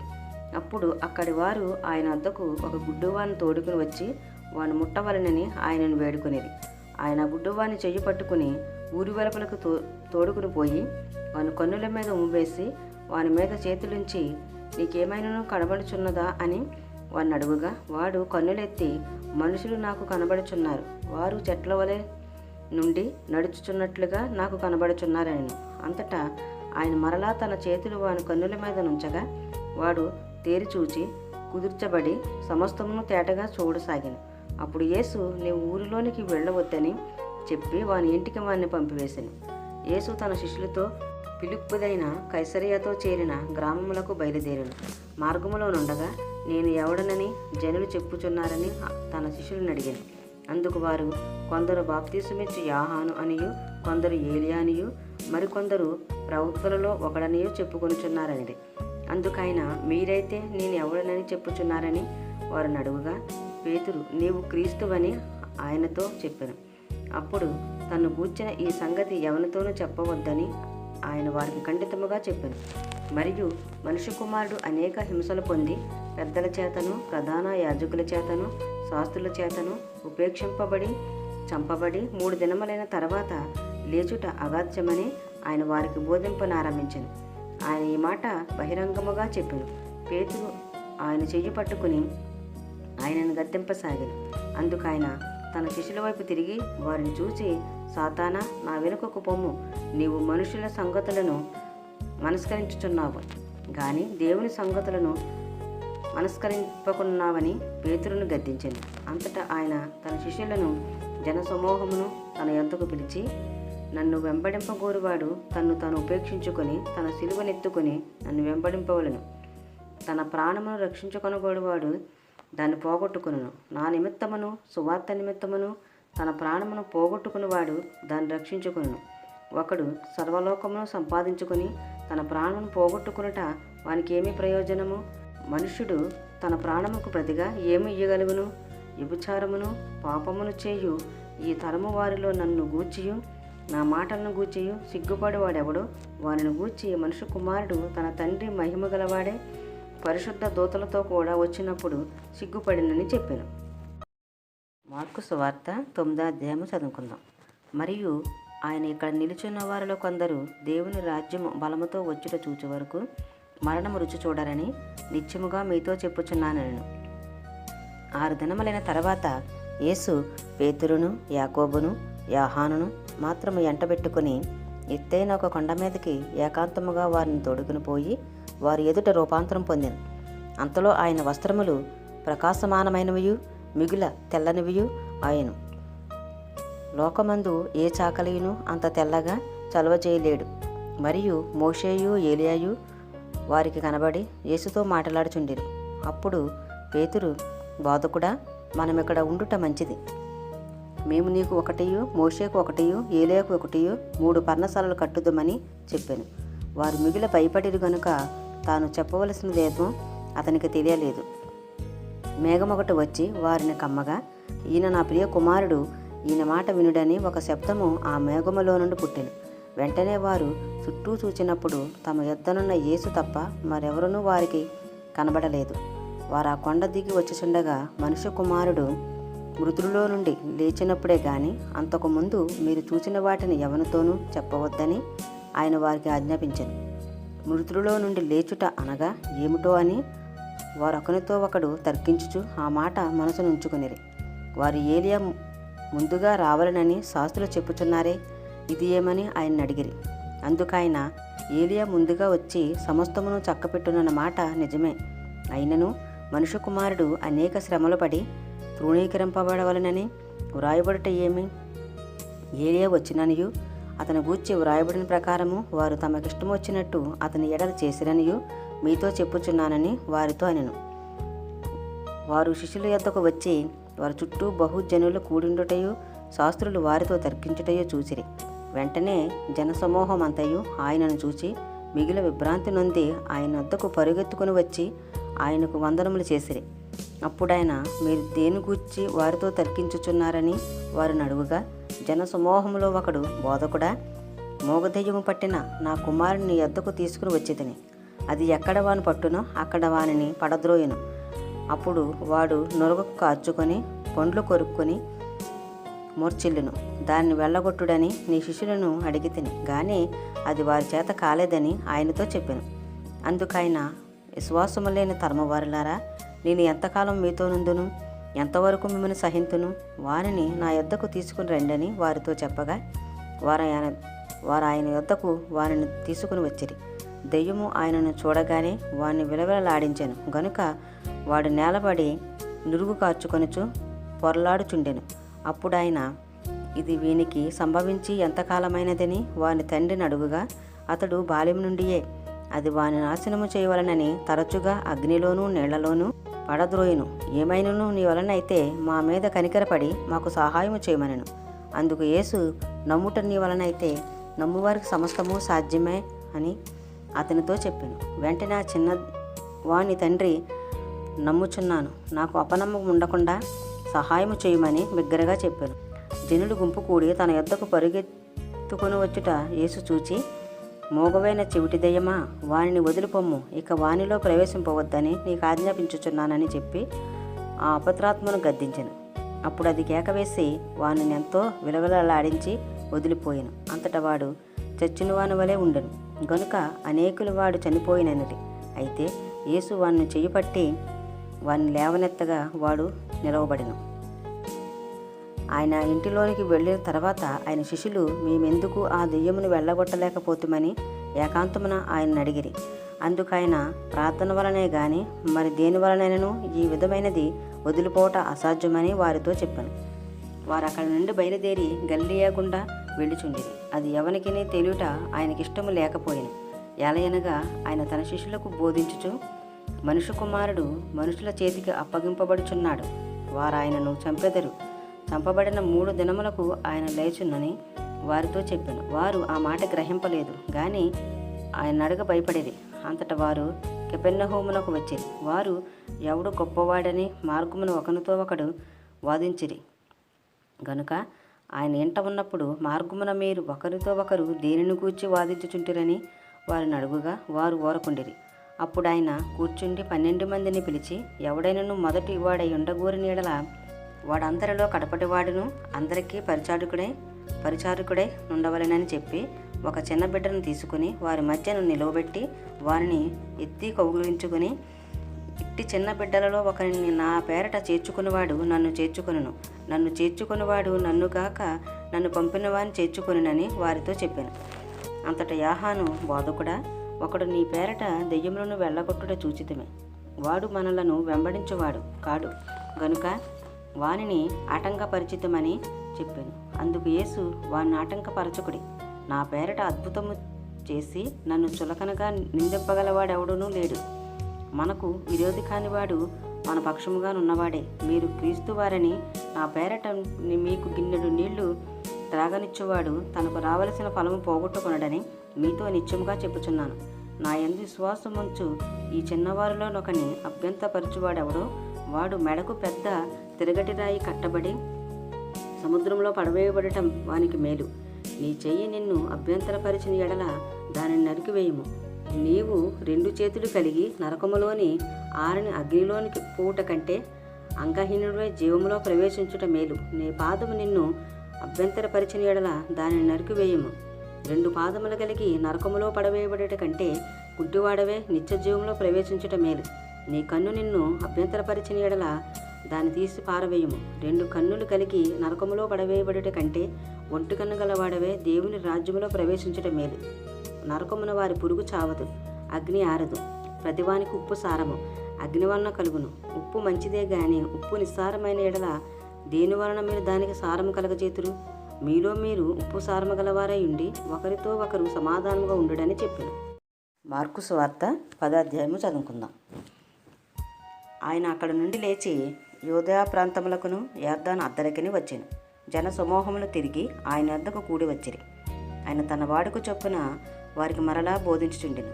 పరిసయ్యులు ఆయన వద్దకు వచ్చి ఆయనను శోధించుటకై పురుషుడు తన భార్యను విడనాటు న్యాయమా అని ఆయన అడిగిరి. అందుకైన మోషే మీకేమో ఆజ్ఞాపించినని వారిని అడిగిరి. వారు పరిత్యాగ పత్రిక వ్రాయించి ఆమెను ఎడనాడవలనని మోషే సెలవిచ్చినని చెప్పగా, యేసు మీ హృదయం కాఠిన్యమును బట్టి అతడి ఆజ్ఞను మీకు రాసి ఇచ్చాను. కానీ సృష్టాది నుండి దేవుడు వారిని పురుషునిగాను స్త్రీనిగాను కలగజేశాను. ఈ హేతువు చేత పురుషుడు తన తల్లిదండ్రులను విడిచిపెట్టి తన భార్యను హత్తుకొనును. వారిద్దరూ ఏక శరీరమై ఉందురు గనుక వారికి ఇద్దరుగా నుండక ఏక శరీరముగా నుందురు. కాబట్టి దేవుడు జతపరిచిన వారిని మనుషుడు వేరుపరచకూడదని వారితో చెప్పాను. ఇంటికి వచ్చి శిష్యులు ఈ సంగతిని గూర్చి ఆయనను మరలా నడిగిరి. అందుకైన తన భార్యను విడనాడ మరి ఒకతను పెళ్లి చేసుకునేవాడు తాను విడనాడిన ఆమె విషయమై విభచరించువాడగును. మరియు స్త్రీ తన పురుషుని విడనాడి మరి ఒకను పెళ్లి చేసుకుని ఎడల ఆమె విభచరించినదగునని వారితో చెప్పాను. తమ చిన్న బిడ్డలను ముట్టవలనని కొందరు ఆయన యొద్దకు వారిని తీసుకుని వచ్చిరి. అయితే శిష్యులు వారిని తీసుకుని వచ్చిన వారిని గద్దించిరి. యేసు అది చూసి కోపపడి, చిన్న బిడ్డలను నా యొద్దకు రానియుడి, వారిని ఆటంకపరచవద్దు. దేవుని రాజ్యము ఇలాంటి వారిదే. చిన్న బిడ్డ వలె దేవుని రాజ్యము అంగీకరింపనివాడు అందులో ఎంతమాత్రమో ప్రవేశించడని మీతో నిత్యముగా చెప్పుచున్నానని చెప్పి ఆ బిడ్డలను ఎత్తి కౌగిలించుకొని వారి మీద చేతులుంచి ఆశీర్వదించారు. ఆయన బయలుదేరి మార్గను పోవచుండగా ఒకడు పరుగెత్తుకుని వచ్చి ఆయన ఎదుట మోకాళ్ళలోని, సద్బోధకుడా, నిత్యజీవమునకు వారసుడగుటకు నేనేమి చేయుదునని ఆయన్ని అడిగాను. యేసు, నన్ను సత్పురుషుడని ఎలా చెప్పుచున్నావు? దేవుడు అక్కడే గాని మరి ఎవడనూ సత్పురుషుడు కాడు. నరహత్య చేయవద్దు, వ్యభిచరించవద్దు, దొంగిలవద్దు, అబద్ధ సాక్ష్యం పలకవద్దు, మోసపుచ్చవద్దు, నీ తల్లిదండ్రులను సన్మానింపుము అను ఆజ్ఞలు నీకు తెలియను కదా అని అతనితో చెప్పాను. అందుకతడు, బోధకుడా, బాల్యము నుండి ఇవన్నీ అనుసరించుచూనే ఉంటునని చెప్పాను. యేసు అతన్ని చూచి అతన్ని ప్రేమించి, నీకు ఒకటి కొదువుగానున్నది. నీవు వెళ్ళి నీకు కలిగినవన్నీ అమ్మి బీదలకిమ్ము, పరలోకముందు నీకు ధనము కలుగును. నీవు వచ్చి నన్ను వెంబడించుమని చెప్పాను. అతడు మిగిలిన ఆస్తి గలవాడు గనుక ఆ మాటకు ముఖము చిన్నబుచ్చుకుని దుఃఖపడుచూ వెళ్ళిపోయాను. అప్పుడు యేసు చుట్టూ చూచి, ఆస్తి గలవారు దేవుని రాజ్యములో ప్రవేశించుట ఎంతో దుర్లభమని తన శిష్యులతో చెప్పాను. ఆయన మాటలకు శిష్యులు విస్మయమొందిరి. అందుకు యేసు తిరిగి వారితో ఇట్లనెను, పిల్లలారా, తమ ఆస్తి యందు నమ్మకించువారు దేవుని రాజ్యములో ప్రవేశించుట ఎంతో దుర్లభము. ధనవంతుడు దేవుని రాజ్యములో ప్రవేశించుట కంటే ఒంటే సూది బెజ్జములో దూరుట సులభము. అందుకు వారు అత్యధికముగా ఆశ్చర్యపడి, అట్లయితే ఎవడు రక్షణ పొందగలడని ఆయన్ని అడిగిరి. యేసు వారిని చూచి, ఇది మనుషులకు అసాధ్యమే గాని దేవునికి అసాధ్యము కాదు. దేవునికి సమస్తమును సాధ్యమే అనెను. పేతురు, ఇదిగో మేము సమస్తమును విడిచిపెట్టి నిన్ను వెంబడించుతామని ఆయనతో చెప్పసాగిన. అందుకు యేసు ఇట్లనెను, నా నిమిత్తమును, సువార్త నిమిత్తమును, ఇంటినైనను, అన్నదమ్ములనైనను, అక్కచెండ్రులనైనను, తల్లిదండ్రులనైనను, పిల్లలనైనను, భూములనైనను విడిచినవాడు ఇప్పుడు ఇహమందు హింసలతో పాటు నూరంతలుగా ఇండ్లను, అన్నదమ్ములను, అక్కచెండ్రులను, తల్లులను, పిల్లలను, భూములను రాబోవు లోకమందు నిత్యజీవమును పొందునని మీతో నిత్యముగా చెప్పుచున్నాను. మొదటివారు అనేకులు కడపటివారగుదురు, కడపటివారు మొదటివారగుదురని అనెను. వారు ప్రయాణమే యెరూషలేమునకు వెళ్ళుచుండిరి. యేసు వారికి ముందు నడుచుచుండగా వారు విస్మయముందిరి, వెంబడించువారు భయపడిరి. అప్పుడు ఆయన మరలా 12 శిష్యులను పిలుచుకుని తనకు సంభవింపబో వాటిని వారికి తెలియజెప్పనారంభించి, ఇదిగో మనము యెరూషలేమునకు వెళ్ళుచున్నాము. మనుష్య కుమారుడు ప్రధాన యాజకులకును శాస్త్రులకును అప్పగింపబడును. వారు ఆయనకు మరణశిక్ష విధించి ఆయనను అన్యజనులకు అప్పగించెదరు. వారు ఆయనను అపహసించి ఆయన మీద ఉమ్మువేసి కొరడాలతో ఆయనను కొట్టి చంపెదరు. 3 దినములైన తర్వాత ఆయన తిరిగి లేచినని చెప్పాను. జెబెదయి కుమారులైన యాకోబును యోహానును ఆయన వద్దకు వచ్చి, బోధకుడా, మేము అడిగినదెల్లా నువ్వు మాకు దయచేయగోరుచున్నామని చెప్పగా, ఆయన, నేను మీకేమి చేయగోరుచున్నారని వారిని అడిగాను. వారు, నీ మహిమయందు నీ కుడివైపున ఒకడును నీ ఎడమవైపున ఒకడును కూర్చుండునట్లు మాకు దయచేయమని చెప్పిరి. యేసు, మీరేమి అడుగుచున్నారో మీకు తెలియదు. నేను త్రాగుచున్న గిన్నెలోనిది త్రాగుటైనను నేను పొందుచున్న బాప్తీసం పొందుటైనను మీ చేత అగునా అని వారిని అడగగా, వారు, మా చేత అగుననిరి. అప్పుడు యేసు, నేను త్రాగుచున్న గిన్నెలోనిది మీరు త్రాగెదరు, నేను పొందుచున్న బాప్తీసం మీరు పొందెదరు. కానీ నా కుడివైపునను ఎడమవైపునను కూర్చునిచ్చుట నా వశములో లేదు. అది ఎవరికి సిద్ధపరచబడనో వానికే దొరుకునని వారితో చెప్పాను. తక్కిన 10 మంది శిష్యులు ఆ మాట విని యాకోబు యోహానుల మీద కోపపడసాగిరి. యేసు వారిని తన యొద్దకు పిలిచి వారితో ఇట్లనెను, అన్యజనుల్లో అధికారులని ఎంచబడిన వారు వారి మీద ప్రభుత్వము చేయుదురు. వారిలో గొప్పవారు వారి మీద అధికారము చేయుదురని మీకు తెలియను. మీలో అలా ఉండకూడదు. మీలో ఎవడైనను గొప్పవాడై ఉండగోరిన యెడల వాడు మీకు పరిచారము చేయువాడై ఉండవలెను. మీలో ఎవడైనను ప్రముఖుడై ఉండగోరిన యెడల వాడు అందరికీ దాసుడై ఉండవలెను. మనిషి కుమారుడు పరిచారం చేయించుకున్నటకు రాలేదు గాని పరిచారము చేయుటకును అనేకులకు ప్రతిగా విమోచన క్రయధనముగా తన ప్రాణమునిచ్చుటకును వచ్చినెను. వారు యెరికో పట్టణమునకు వచ్చిరి. ఆయన తన శిష్యులతోనూ బహు జన సమూహములతోనూ యెరికో నుండి బయలుదేరి వచ్చుచుండగా తిమయి కుమారుడగు బత్తెమయి అను గుడ్డి భిక్షకుడు త్రోవ పక్కన కూర్చుండెను. ఈయన నజరేయుడైన యేసు అని వాడు విని, దావీదు కుమారుడా యేసు, నన్ను కరుణింపమని కేకలు వేయ మొదలుపెట్టిన. ఓరకుండమని అనేకులు వారిని గద్దించిరి. గాని వాడు, దావీదు కుమారుడా నన్ను కరుణింపమని మరీ ఎక్కువగా కేకలు వేశాను. అప్పుడు యేసు నిలిచి వారిని పిలువుడని చెప్పగా, వారు ఆ గుడ్డివారిని పిలిచి, ధైర్యము తెచ్చుకునుము, ఆయన నిన్ను పిలుచుచున్నాడు, లెమ్మని వానితో చెప్పిరి. అంతట వాడు బట్టలు పారవేసి దిగ్గున లేచి యేసునద్దకు వచ్చెను. యేసు, నీకేమి చేయగోరుచున్నావని వారిని అడగగా, ఆ గుడ్డివాడు, బోధకుడా, నాకు దృష్టి కలగజేయమని ఆయనతో అనెను.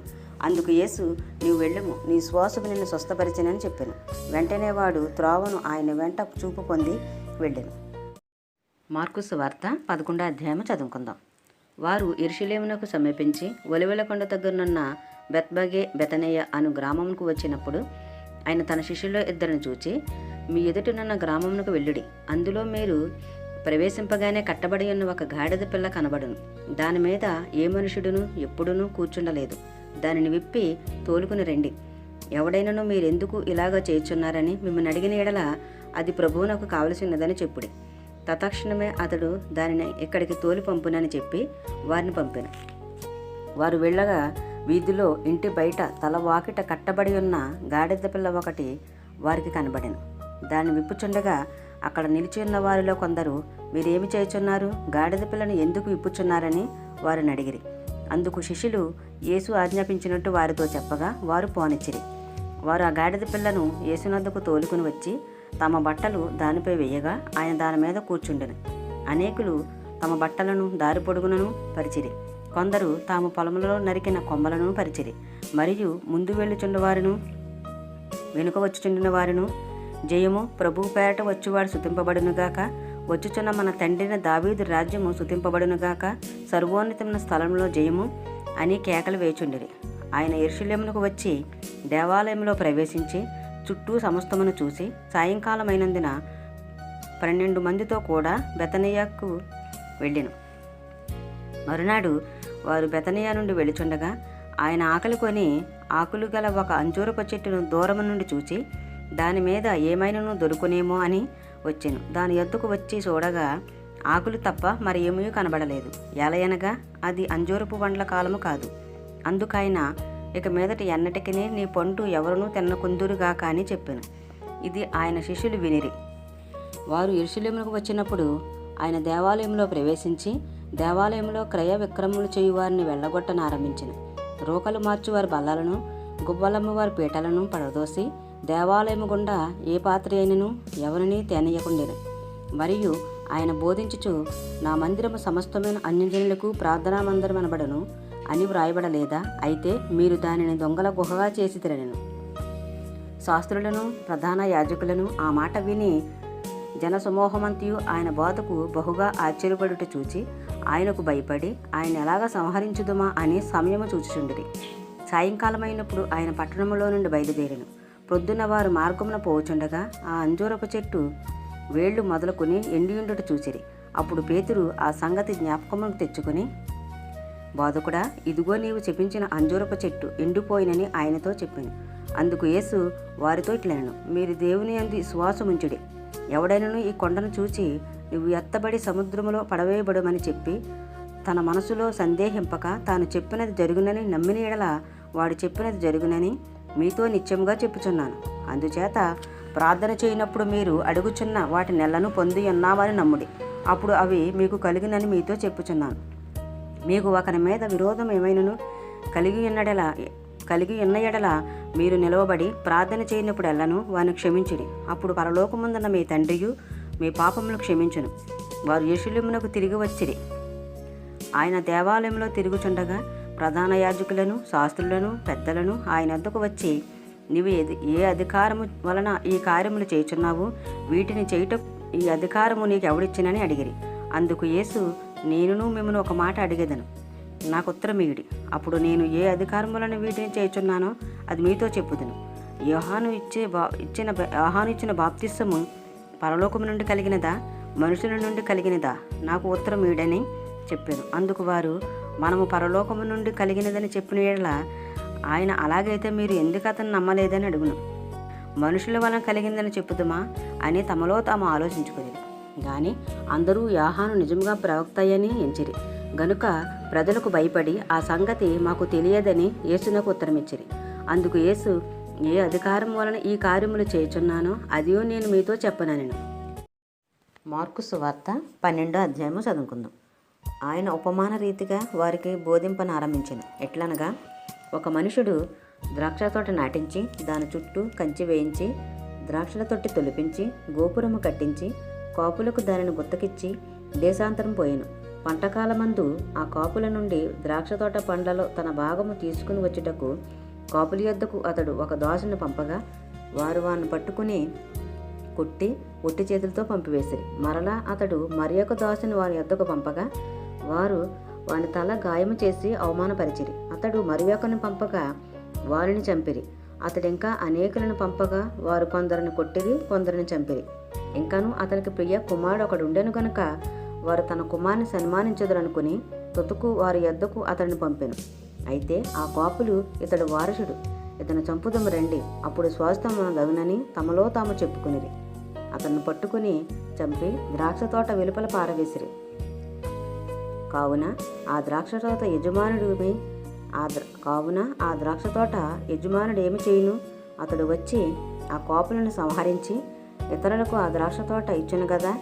మరియు ఇల్లు కట్టువారు నిరాకరించిన రాయి తలరాయి ఆయను. ఇది ప్రభు వలనే కలిగిను. ఇది మన కన్నులకు ఆశ్చర్యము అను లేఖనము మీరు చదవలేదా అని అడుగుగా తమ్మును గూర్చి ఆ ఉపమానము చెప్పనని వారు గ్రహించి ఆయనను పట్టుకున్నటకు సమయము చూచుచుండెరి.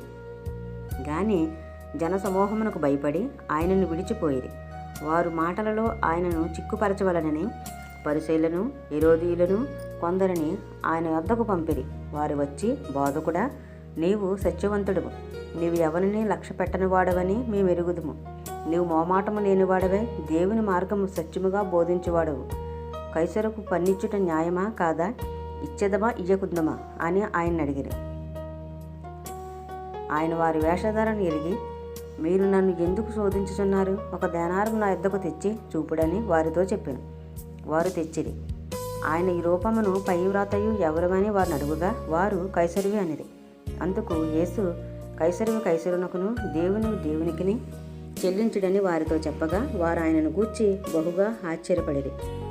పునరుద్ధానము లేదని చెప్పుడి సొద్దుకైలు ఆయన యొద్దకు వచ్చి, బోధకుడా, తన భార్య బ్రతికి ఉండగా ఒకడు పిల్లలు లేక చనిపోయిన ఎడల వాని సహోదరుడు వాని భార్యను పెండ్లి చేసుకుని తన సహోదరునికి సంతానము కలగజేయవలనని మోసే మాకు రాసి ఇచ్చెను. 7 సహోదరులుండిరి. మొదటివాడు ఒక స్త్రీని పెండ్లి చేసుకుని సంతానము లేక చనిపోయాను గనుక రెండోవాడు ఆమెను పెండ్లి చేసుకును, వాడును సంతానము లేక చనిపోయాను. అటువలనే మూడోవాడును చనిపోయాను. ఇట్లు 7 సంతానము లేకయే చనిపోయిరి. అందరి వెనుక ఆ స్త్రీయు చనిపోయాను. పునరుద్ధానమందు వారిలో ఎవరికి ఆమె భార్యగా ఉండును? ఆమె ఆ 7 భార్య అయిన గదా అని అడిగిరి. అందుకు యేసు, మీరు లేఖనములు గాని దేవుని శక్తి గాని ఎరుగక పోవుట వలనని పొరబడుచున్నారు. వారు మృతుల నుండి లేచినప్పుడు పెండ్లి చేసుకొనరు, పెండ్లికి ఇయ్యబడరు గాని పరలోకమందున్న దూతల వలె నుందురు. వారు లేచెదరని మృతులను గూర్చిన సంగతి మోషే గ్రంథమందలి పొదను గురించిన భాగములో మీరు చదవలేదా? ఆ భాగములో దేవుడు, నేను అబ్రహాము దేవుడును, ఇస్సాకు దేవుడును, యాకోబు దేవుడునని అతనితో చెప్పాను. ఆయన సజీవుల దేవుడు గాని మృతుల దేవుడు కాడు. కావున మీరు బహుగా పొరబడుచున్నారని వారితో చెప్పాను. శాస్త్రుల్లో ఒకడు వచ్చి వారు తర్కించుట విని ఆయన వారికి బాగుగా ఉత్తరమిచ్చినని గ్రహించి, ఆజ్ఞలన్నిటిలో ప్రధానమైనది ఏదని ఆయన అడిగాను. అందుకు యేసు, ప్రధానమైనది ఏదనగా, ఓ ఇశ్రాయేలు, వినుము. మన దేవుడైన ప్రభు అద్వితీయ ప్రభువు. నీవు నీ పూర్ణ హృదయముతోనూ, నీ పూర్ణ ఆత్మతోనూ, నీ పూర్ణ వివేకముతోనూ, నీ పూర్ణ బలముతోనూ నీ దేవుడైన ప్రభువును ప్రేమింపవలనన్నది ప్రధానమైన ఆజ్ఞ. రెండవది, నీవు నిన్ను వలె నీ పొరుగువాన్ని ప్రేమింపవలనన్నది రెండవ ఆజ్ఞ. వీటికంటే ముఖ్యమైన ఆజ్ఞ మరి ఏదియూ లేదని అతనితో చెప్పాను. ఆ శాస్త్రి, బోధకుడా, బాగుగా చెప్పితివి. ఆయన అద్భుతుడనియు ఆయన తప్ప వేరొకడు లేడనియు నీవు చెప్పిన మాట సత్యమే. పూర్ణ హృదయముతోనూ, పూర్ణ వివేకముతోనూ, పూర్ణ బలముతోనూ ఆయనను ప్రేమించుటయు, ఒకడు తన వలె తన పొరుగువాన్ని ప్రేమించుటయు సర్వాంగ హోమముల కంటెను బలుల కంటెను అధికమని ఆయనతో చెప్పాను. అతడు వివేకముగా ఉత్తరమిచ్చెనని యేసు గ్రహించి, నీవు దేవుని రాజ్యమునకు దూరముగా లేవని అతనితో చెప్పాను. ఆ తర్వాత ఎవడను ఆయనను ఏ ప్రశ్నయో అడుగ తెగింపలేదు. ఒకప్పుడు యేసు దేవాలయంలో బోధించుతుండగా, క్రీస్తు దావీదు కుమారుడని శాస్త్రులు చెప్పుచున్నారేమి? నేను నీ శత్రువులను నీకు పాదపీఠముగా ఉంచు వరకు నీవు నా కుడివైపున కూర్చుండమని ప్రభువు నా ప్రభువుతో చెప్పెను అని దావీదే పరిశుద్ధాత్మ వలన చెప్పాను. దావీదు ఆయనను ప్రభు అని చెప్పుచున్నాడే, ఆయన ఎలాగో అతను కుమారుడగనని అడిగాను. సామాన్య జనులు ఆయన మాటలు సంతోషంతో వినుచుండిరి. మరియు ఆయన వారికి బోధించుచు ఇట్లనెను, శాస్త్రులను గూర్చి జాగ్రత్త పడుడి. వారు నిలువుటంగీలు ధరించుకుని తిరుగుటను, సంత వీధులలో వందనములను, సమాజ మందిరంలో అగ్రపీఠములను, విందులలో అగ్రస్థానములను కోరుచు, విధవరాండ్ల ఇండ్లను దిగమింగుచు మాయావేషముగా దీర్ఘ ప్రార్థనలు చేయుదురు. వీరు మరీ వేషముగా శిక్ష పొందుదురనెను. ఆయన కానుక పెట్టే ఎదుట కూర్చుండి జన సమూహము ఆ కానుక పెట్టెలో డబ్బులు వేయట చూచుచుండెను. ధనవంతులైన అనేకులు అందులో విశేషముగా సొమ్ము వేచుండిరి. ఒక బేద విధవరాలు వచ్చి 2 కాసులు వేయగా ఆయన తన శిష్యులను పిలిచి, కానుక పెట్టెలో డబ్బులు వేసిన వారందరికంటే ఈ బేద విధవరాలు ఎక్కువ వేసినని మీతో నిత్యముగా చెప్పుచున్నాను. వారందరూ తమకు కలిగిన సమృద్ధిలో నుండి వేసిరి, గాని ఈమె తన లేమిలో తనకు కలిగినదంతయు, అనగా తన జీవనం అంతయు వేసిందని చెప్పాను. మార్కు సువార్త 13వ అధ్యాయము చదువుకుందాం. ఆయన దేవాలయంలో నుండి వెళ్ళుచుండగా ఆయన శిష్యులలో ఒకడు, బోధకుడా, ఈ రాళ్ళు ఎలాంటివో, ఈ కట్టడములు ఎలాంటివో చూడుమని ఆయనతో అనెను. అందుకు యేసు, ఈ గొప్ప కట్టడములు చూచుచున్నావే, రాతి మీద రాయి ఒకటైనను ఇక్కడ నిలిచియుండకుండా పడదోయబడినని అతనితో చెప్పాను. ఆయన దేవాలయం ఎదుట ఒలివల కొండ మీద కూర్చుని ఉండగా పేతురు, యాకోబు, యాహాను, అంద్రేయ అనువారు ఆయనను చూచి, ఇవి ఎప్పుడు జరుగును? ఇవన్నీ నెరవేరుబోవు కాలమునకు ఏ గుర్తు కలుగును? అది మాతో చెప్పుమని ఆయనను ఏకాంతమందు అడుగుగా, యేసు వారితో ఇట్లు చెప్పసాగిన, ఎవడనూ మిమ్మల్ని మోసపుచ్చకుండా చూచుకొనడి. అనేకులు నా పేరట వచ్చి నేనే ఆయనని చెప్పి అనేకులను మోసపుచ్చెదరు. మీరు యుద్ధములను గూర్చి యుద్ధ సమాచారముల గూర్చి వినినప్పుడు కలవరపడకుడి. ఇవి జరగవలసి ఉన్నవి గాని అంతము వెంటనే రాదు. జనం మీదకి జనమును, రాజ్యం మీదకి రాజ్యమును లేచును. అక్కడక్కడ భూకంపములు కలుగును, కరువులు వచ్చును. ఇవే వేదనలకు ప్రారంభము. మిమ్మును గూర్చి మీరే జాగ్రత్త పడుడి. వారు మిమ్మును సభలకు అప్పగించెదరు, మిమ్మును సమాజ మందిరంలో కొట్టించెదరు. మీరు వారికి సాక్షార్థమై అధిపతుల ఎదుటను రాజుల ఎదుటను నా నిమిత్తము నిలవబడుదురు. సకల జనములకు సువార్త ముందుగా ప్రకటింపబడవలను. వారు మిమ్మును అప్పగించుటకు కొనిపోయినప్పుడు మీరు ఏమి చెప్పుదుమా అని ముందుగా చింతింపకుడి. ఆ గడియలోనే మీకు ఏది ఇయ్యబడినో అదే చెప్పుడి. చెప్పువాడు పరిశుద్ధాత్మయే గాని మీరు కారు. సహోదరుడు సహోదరుని తండ్రి కుమారుని మరణమునకు అప్పగింతురు. కుమారులు తల్లిదండ్రుల మీద లేచి వారిని చంపింతురు. నా నామము నిమిత్తము అందరి చేత మీరు దేశింపబడుదురు. అంతం వరకు సహించువాడే రక్షణ పొందును. మరియు నాశనకరమైన ఏ వస్తువు నిలవరాని స్థలమందు నిలుచుట మీరు చూచినప్పుడు చదువువాడు గ్రహించుగాక. యూదయలో ఉండువారు కొండలకు పారిపోవలను. మిద్దె మీద ఉండువాడు ఇంటిలో నుండి ఏదైనాను తీసుకుని పోవుటకై దిగి అందులో ప్రవేశింపకూడదు.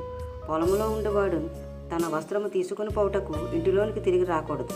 అయ్యో, ఆ దినములలో గర్భిణీలకును పాలిచ్చువానికి శ్రమ. అది చలికాలమందు సంభవింపకుండవలెనని ప్రార్థించుడి. అవి శ్రమగల దినములు. దేవుడు సృజించిన సృష్టాది నుండి ఇదివరకు అంత శ్రమ కలగలేదు, ఇక ఎన్నడూనూ కలగబోదు. ప్రభు ఆ దినములను తక్కువ చేయని ఎడల ఏ శరీరియు తప్పించుకొనక పోవును. ఏర్పరచబడిన వారి నిమిత్తము అనగా తాను ఏర్పరచుకున్న వారి నిమిత్తము ఆయన ఆ దినములను తక్కువ చేసెను. కాగా ఇదిగో క్రీస్తు ఇక్కడ ఉన్నాడు, అదిగో అక్కడ ఉన్నాడు అని ఎవడైనానో మీతో చెప్పిన ఎడల నమ్మకుడి. ఆ కాలమందు అబద్ధపు క్రీస్తులను అబద్ధపు ప్రవక్తలను వచ్చి సాధ్యమైన ఎడల ఏర్పరచబడిన వారిని మోసపుచ్చుటకై సూచక క్రియలను మహత్కార్యములను అగపరిచెదరు. మీరు జాగ్రత్తగా ఉండుడి. ఇదిగో సమస్తమును మీతో ముందుగా చెప్పి ఉన్నాను. ఆ దినములలో ఆ శ్రమ తీరిన తర్వాత చీకటి సూర్యుని కమ్మును, చంద్రుడు తన కాంతి నీయడు. ఆకాశము నుండి నక్షత్రములు రాలును, ఆకాశమందుల శక్తులు కదిలింపబడును. అప్పుడు మనుష్య కుమారుడు మహాప్రభావముతోనూ మహిమతోనూ మేఘారుడై వచ్చుట చూచెదరు. అప్పుడు ఆయన తన దూతలను పంపి భూమి అంతము మొదలుకుని ఆకాశాంతము వరకు నలుదిక్కుల నుండి తాను ఏర్పరచుకున్న వారిని పోగు చేయించును. అంజూరపు చెట్టును చూచి ఒక ఉపమానము నేర్చుకునడి. దాని కొమ్మ ఇంకా లేతదే చిగిరించినప్పుడు వసంతకాలము సమీపంగా ఉన్నదని మీకు తెలియను. ఆ ప్రకారమే మీరు ఈ సంగతులు జరుగుట చూచినప్పుడు ఆయన సమీపమనే ద్వారము దగ్గరనే ఉన్నాడని తెలుసుకునడి. ఇవన్నీ జరుగు వరకు ఈ తరము గతింపదని నిత్యముగా మీతో చెప్పుచున్నాను. ఆకాశమును భూమిను గతించును గాని నా మాటలు గతింపవు. ఆ దినమును గూర్చియు ఆ గడియను గూర్చియు తండ్రి తప్ప ఏ మనుషుడైనను పరలోకమందిర దూతలైనను కుమారుడైనను ఎరగరు. జాగ్రత్త పడుడి, మెలకువగా నుండి ప్రార్థన చేయుడి. ఆ కాలం ఎప్పుడు వచ్చినో మీకు తెలియదు. ఒక మనుషుడు తన దాసులకు అధికారం ఇచ్చి ప్రతివానికి వాని పని నియమించి మెలకువగా నుండుమని ద్వారపాలకునికి ఆజ్ఞాపించి ఇల్లు విడిచి దేశాంతరం పోయినట్టే ఆ కాలము ఉండును. ఇంటి యజమానుడు ప్రొద్దుగుంకు వచ్చునో, అర్ధరాత్రి వచ్చునో, కోడి కూయినప్పుడు వచ్చునో, తెల్లవారినప్పుడు వచ్చునో, ఎప్పుడు వచ్చునో మీకు తెలియదు. ఆయన అకస్మాత్తుగా వచ్చి మీరు నిద్రపోచుండుట చూచినేమో గనుక మీరు మెలకువగా నుండుడి. నేను మీతో చెప్పుచున్నది అందరితోనూ చెప్పుచున్నాను, మెలకువగా నుండుడనెను. మార్కు సువార్త 14వ అధ్యాయము చదువుకుందాం. 2 దినములైన పిమ్మట పస్కా పండుగ అనగా పులియని రొట్టెల పండుగ వచ్చెను. అప్పుడు ప్రధాన యాజకులను శాస్త్రులను మాయోపాయము చేత ఆయన ఎలాగో పట్టుకొని చంపుతుమా అని ఆలోచించుకొని చుండిరి. కానీ ప్రజలలో అల్లరి కలుగునేమో అని పండగల్లో వద్దని చెప్పుకునిరి. ఆయన బెతనియలో కుష్ఠిరోగి అయిన సీమోని ఇంట భోజనమునకు కూర్చుని ఉన్నప్పుడు ఒక స్త్రీ మిక్కిలి విలువగల జటామాంసి అత్తరుబుడ్డి తీసుకుని వచ్చి ఆ అత్తరుబుడ్డి పగలగొట్టి ఆ అత్తరు ఆయన తల మీద పోసాను. అయితే కొందరు కోపపడి ఈ అత్తరు ఇలాగూ నష్టపరిచినలా, ఈ అత్తరు 300 దేనారముల కంటే ఎక్కువ వెలకమ్మి బేదలకు ఇయ్యవచ్చునని చెప్పి ఆమెను గూర్చి సనుగుకునిరి. అందుకు యేసు ఇట్లనెను, ఈమె జోలికి పోకుడి, ఈమెను ఎందుకు తొందర పెట్టుచున్నారు? ఈమె నా ఎడల మంచి కార్యము చేసెను. బేదలు ఎల్లప్పుడూ మీతోనే ఉన్నారు, మీకు ఇష్టమైనప్పుడెల్లా వారికి మేలు చేయవచ్చును. నేను ఎల్లప్పుడూ మీతో ఉండను. ఈమె తన శక్తి కొలది చేసి నా భూస్థాపన నిమిత్తము నా శరీరమును ముందుగా అభిషేకించెను. సర్వలోకములో ఎక్కడ ఈ సువార్త ప్రకటింపబడినో అక్కడ ఈమె చేసినది జ్ఞాపకార్థముగా ప్రశంసింపబడనని మీతో నిత్యముగా చెప్పుచున్నాను. 12 మందిలోనొకడకు ఇస్కరియోతు యూద ప్రధాన యాజకుల చేతికి ఆయనను అప్పగింపవలనని వారి ఎద్దుకు పోగా, వారు విని సంతోషించి వానికి ద్రవ్యం ఇచ్చమని వాగ్దానము చేసిరి. గనుక వాడు ఆయనను అప్పగించుటకు తగిన సమయము కనిపెట్టుచుండెను. పులియని రొట్టెల పండగలో మొదటి దినమున వారు పస్కా పశువును వధించుచున్నప్పుడు ఆయన శిష్యులు, నీవు పస్కాను భుజించుటకు మేమెక్కడికి వెళ్ళి సిద్ధపరచవలనని కోరుచున్నావని ఆయనను అడుగగా, ఆయన, మీరు పట్టణంలోనికి వెళ్ళిడి, అక్కడ నీళ్లకుండ మోయిచున్న ఒక మనుషుడు మీకు ఎదురుపడును. వాని వెంటపోయి వాడు ఎక్కడ ప్రవేశించినా ఆ ఇంటి యజమానిని చూచి, నేను నా శిష్యులతో కూడా పస్కాను భుజించుటకు నా విడిది గది ఎక్కడ అని బోధకుడు అడుగుచున్నాడని చెప్పుడి. అతడు సామాగ్రితో సిద్ధపరచబడిన గొప్ప మేడగది మీకు చూపించెను. అక్కడ మన కొరకు సిద్ధపరచుడని చెప్పి తన శిష్యులలో 2 పంపెను.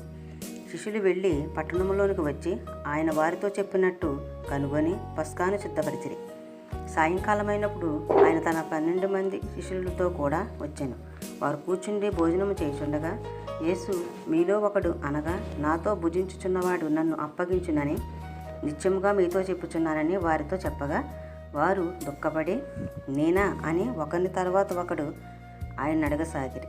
అందుకైన 12 మందిలో ఒకడే అనగా నాతో కూడా పాత్రలో చెయ్యి ముంచువాడే, నిజముగా మనిషి కుమారుడు ఆయనను గూర్చి వ్రాయబడినట్టు పోవుచున్నాడు. అయితే ఎవని చేత మనిషి కుమారుడు అప్పగింపబడుచున్నాడో ఆ మనుషునికి శ్రమ, ఆ మనుషుడు పుట్టి ఉండని ఎడల వానికి మేలనెను. వారు భోజనము చేయుచుండగా ఆయన ఒక రొట్టెను పట్టుకుని ఆశీర్వదించి విరిచి వారికిచ్చి, మీరు తీసుకొనిడి, ఇది నా శరీరం అనెను. పిమ్మట ఆయన గిన్నె పట్టుకుని కృతజ్ఞతాస్తులు చెల్లించి దాన్ని వారికి ఇచ్చెను. వారందరూ దానిలో త్రాగిరి. అప్పుడాయన, ఇది నిబంధన విషయమై అనేకుల కొరకు చిందింపబడుచున్న నా రక్తము. నేను దేవుని రాజ్యములో ద్రాక్షారసము కొత్తదిగా త్రాగుదినం వరకు ఇకను దానిని త్రాగనని మీతో నిత్యముగా చెప్పుచున్నాను.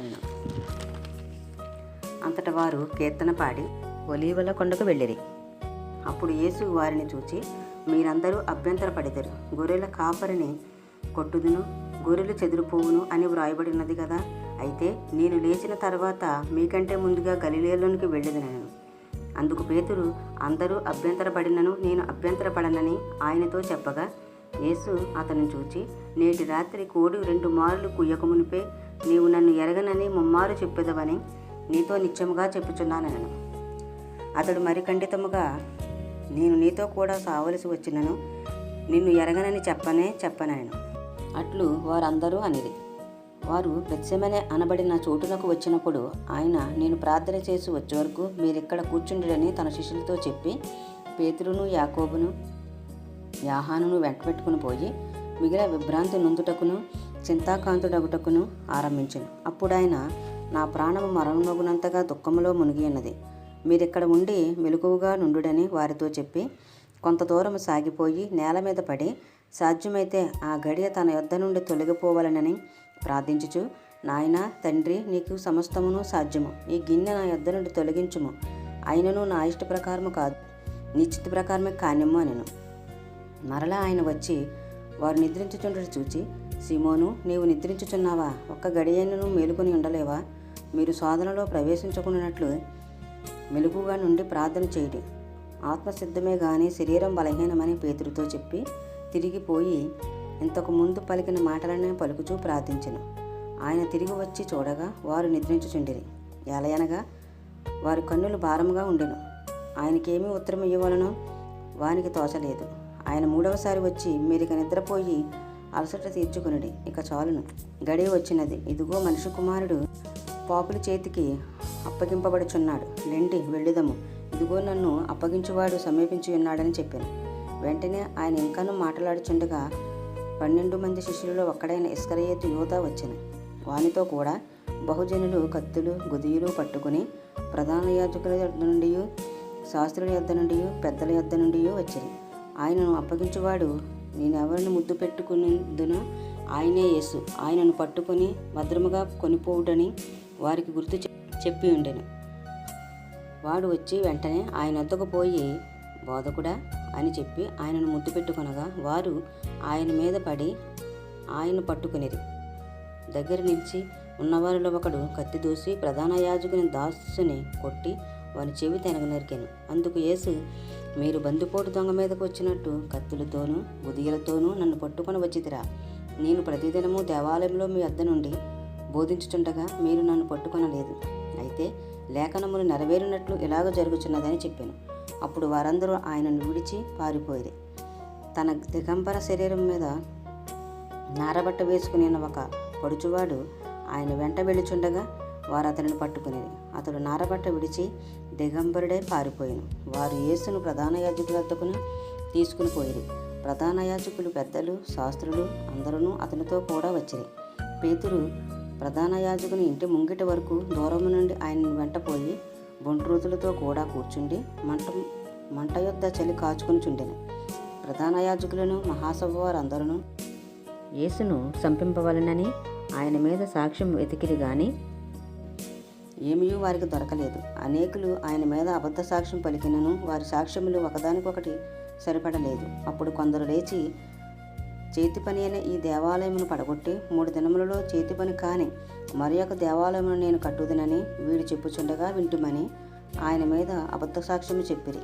గాని అలాగైనను వీరి సాక్ష్యమును సరిపడలేదు. ప్రధాన యాజకుడు వారి మధ్యన నిలిచి ఉత్తరమేమీ చెప్పవా, వీరు నీ మీద పలుకుచున్న సాక్ష్యమేమని యేసుని అడిగాను. అయితే ఆయన ఉత్తరమేమీ చెప్పగా ఊరకుండెను. తిరిగి ప్రధాన యాజకుడు, పరమాత్మని కుమారుడివైన క్రీస్తువు నీవేనా అని ఆయన అడుగగా యేసు, అవును నేనే.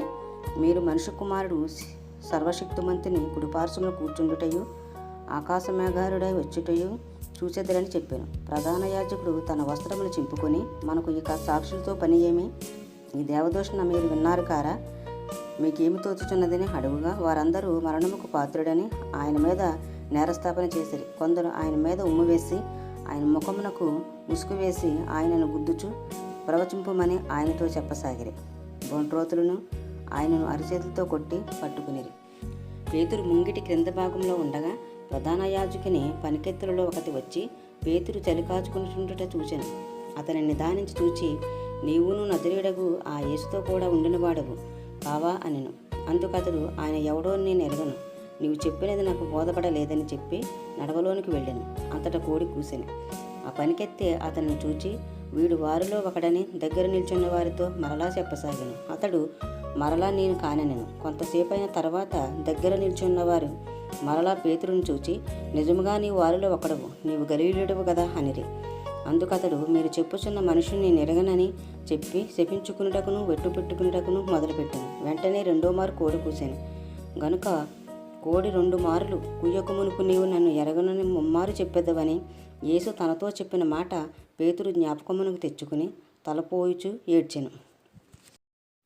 మార్కు సువార్త 15వ అధ్యాయము చదువుకుందాం.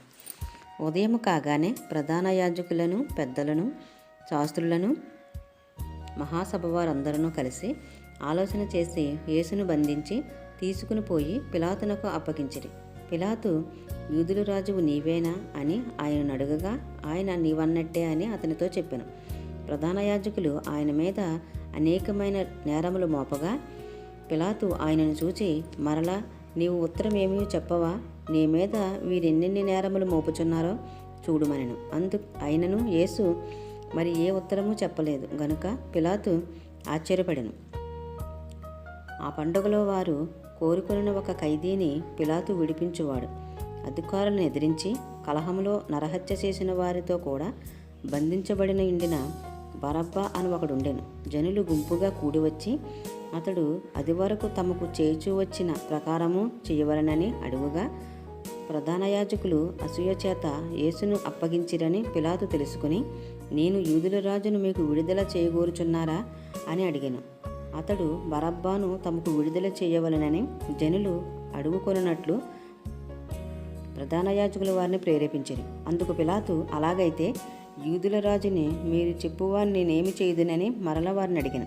వారు వానిని సిలువ వేయమని మరలా కేకలు వేసిరి. అందుకు పిలాతు, ఎందుకు అతడే చెడు కార్యము చేసినని వారిని అడుగగా వారు వానిని సిలువ వేయమని మరీ ఎక్కువగా కేకలు వేసిరి. పిలాతు జనసమూహమును సంతోషపెట్టుటకు మనసు గలవాడై వారికి బరబ్బాను విడుదల చేసి యేసును కొరడాలతో కొట్టించి సిలువనేయనప్పగించెను. అంతటి సైనికులు ఆయనను ప్రేతోర్యమను అధికార మందిరము లోపలికి తీసుకుని పోయి సైనికులందరినీ సమకూర్చుకుని తర్వాత ఆయనకు ఉదారంగు వస్త్రము తొడిగించి ముండ్ల కిరీటమును ఆయన తల మీద పెట్టి, యూదుల రాజా, నీకు శుభమని చెప్పి ఆయనకు వందనములు చేయసాగిరి. మరియు రెల్లుతో ఆయన తల మీద కొట్టి ఆయన మీద ఉమ్ము వేసి మోకాళ్ళూని ఆయనకు నమస్కారం చేసిరి. వారు ఆయనను అపహసించిన తర్వాత ఆయన మీదనున్న ఉదారంగు వస్త్రము తీసివేసి ఆయన బట్టలు ఆయనకు తొడిగించి ఆయనను సిలువనేయటకు తీసుకుని పోయిరి. కురోనీయుడైన సీమోనును ఒకడు పల్లెటూరు నుండి వచ్చి ఆ మార్గను పోవుచుండగా ఆయన సిలువను మోయుటకు అతనిని బలవంతము చేసిరి. అతడు అలెగ్జాంద్రియునకును రూపునకును తండ్రి. వారు గొల్గొతా అనబడిన చోటునకు ఆయనను తీసుకుని వచ్చిరి.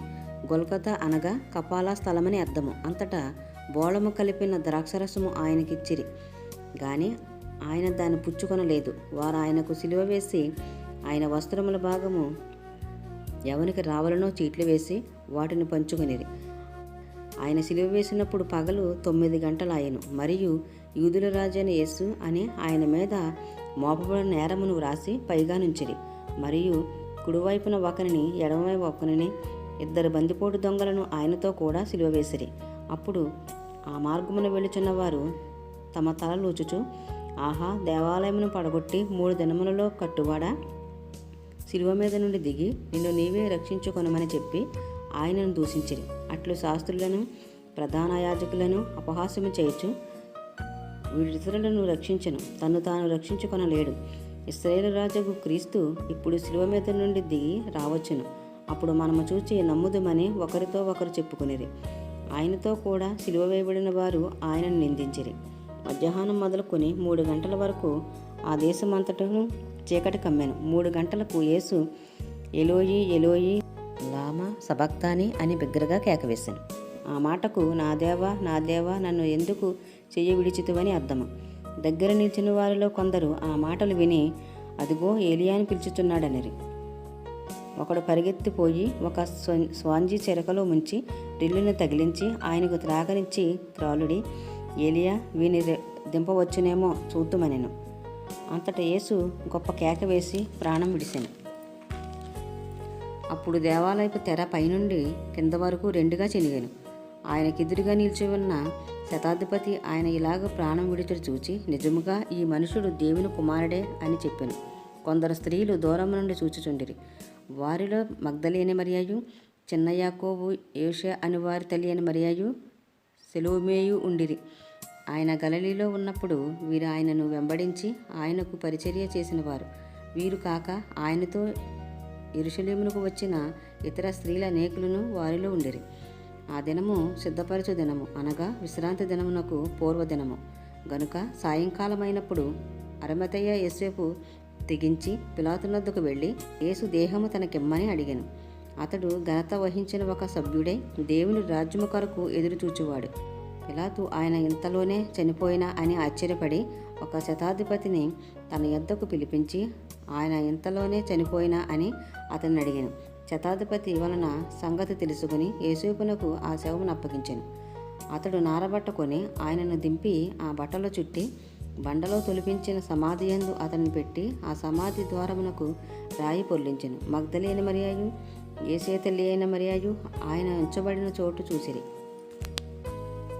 మార్కు సువార్త 16వ అధ్యాయము చదువుకుందాం.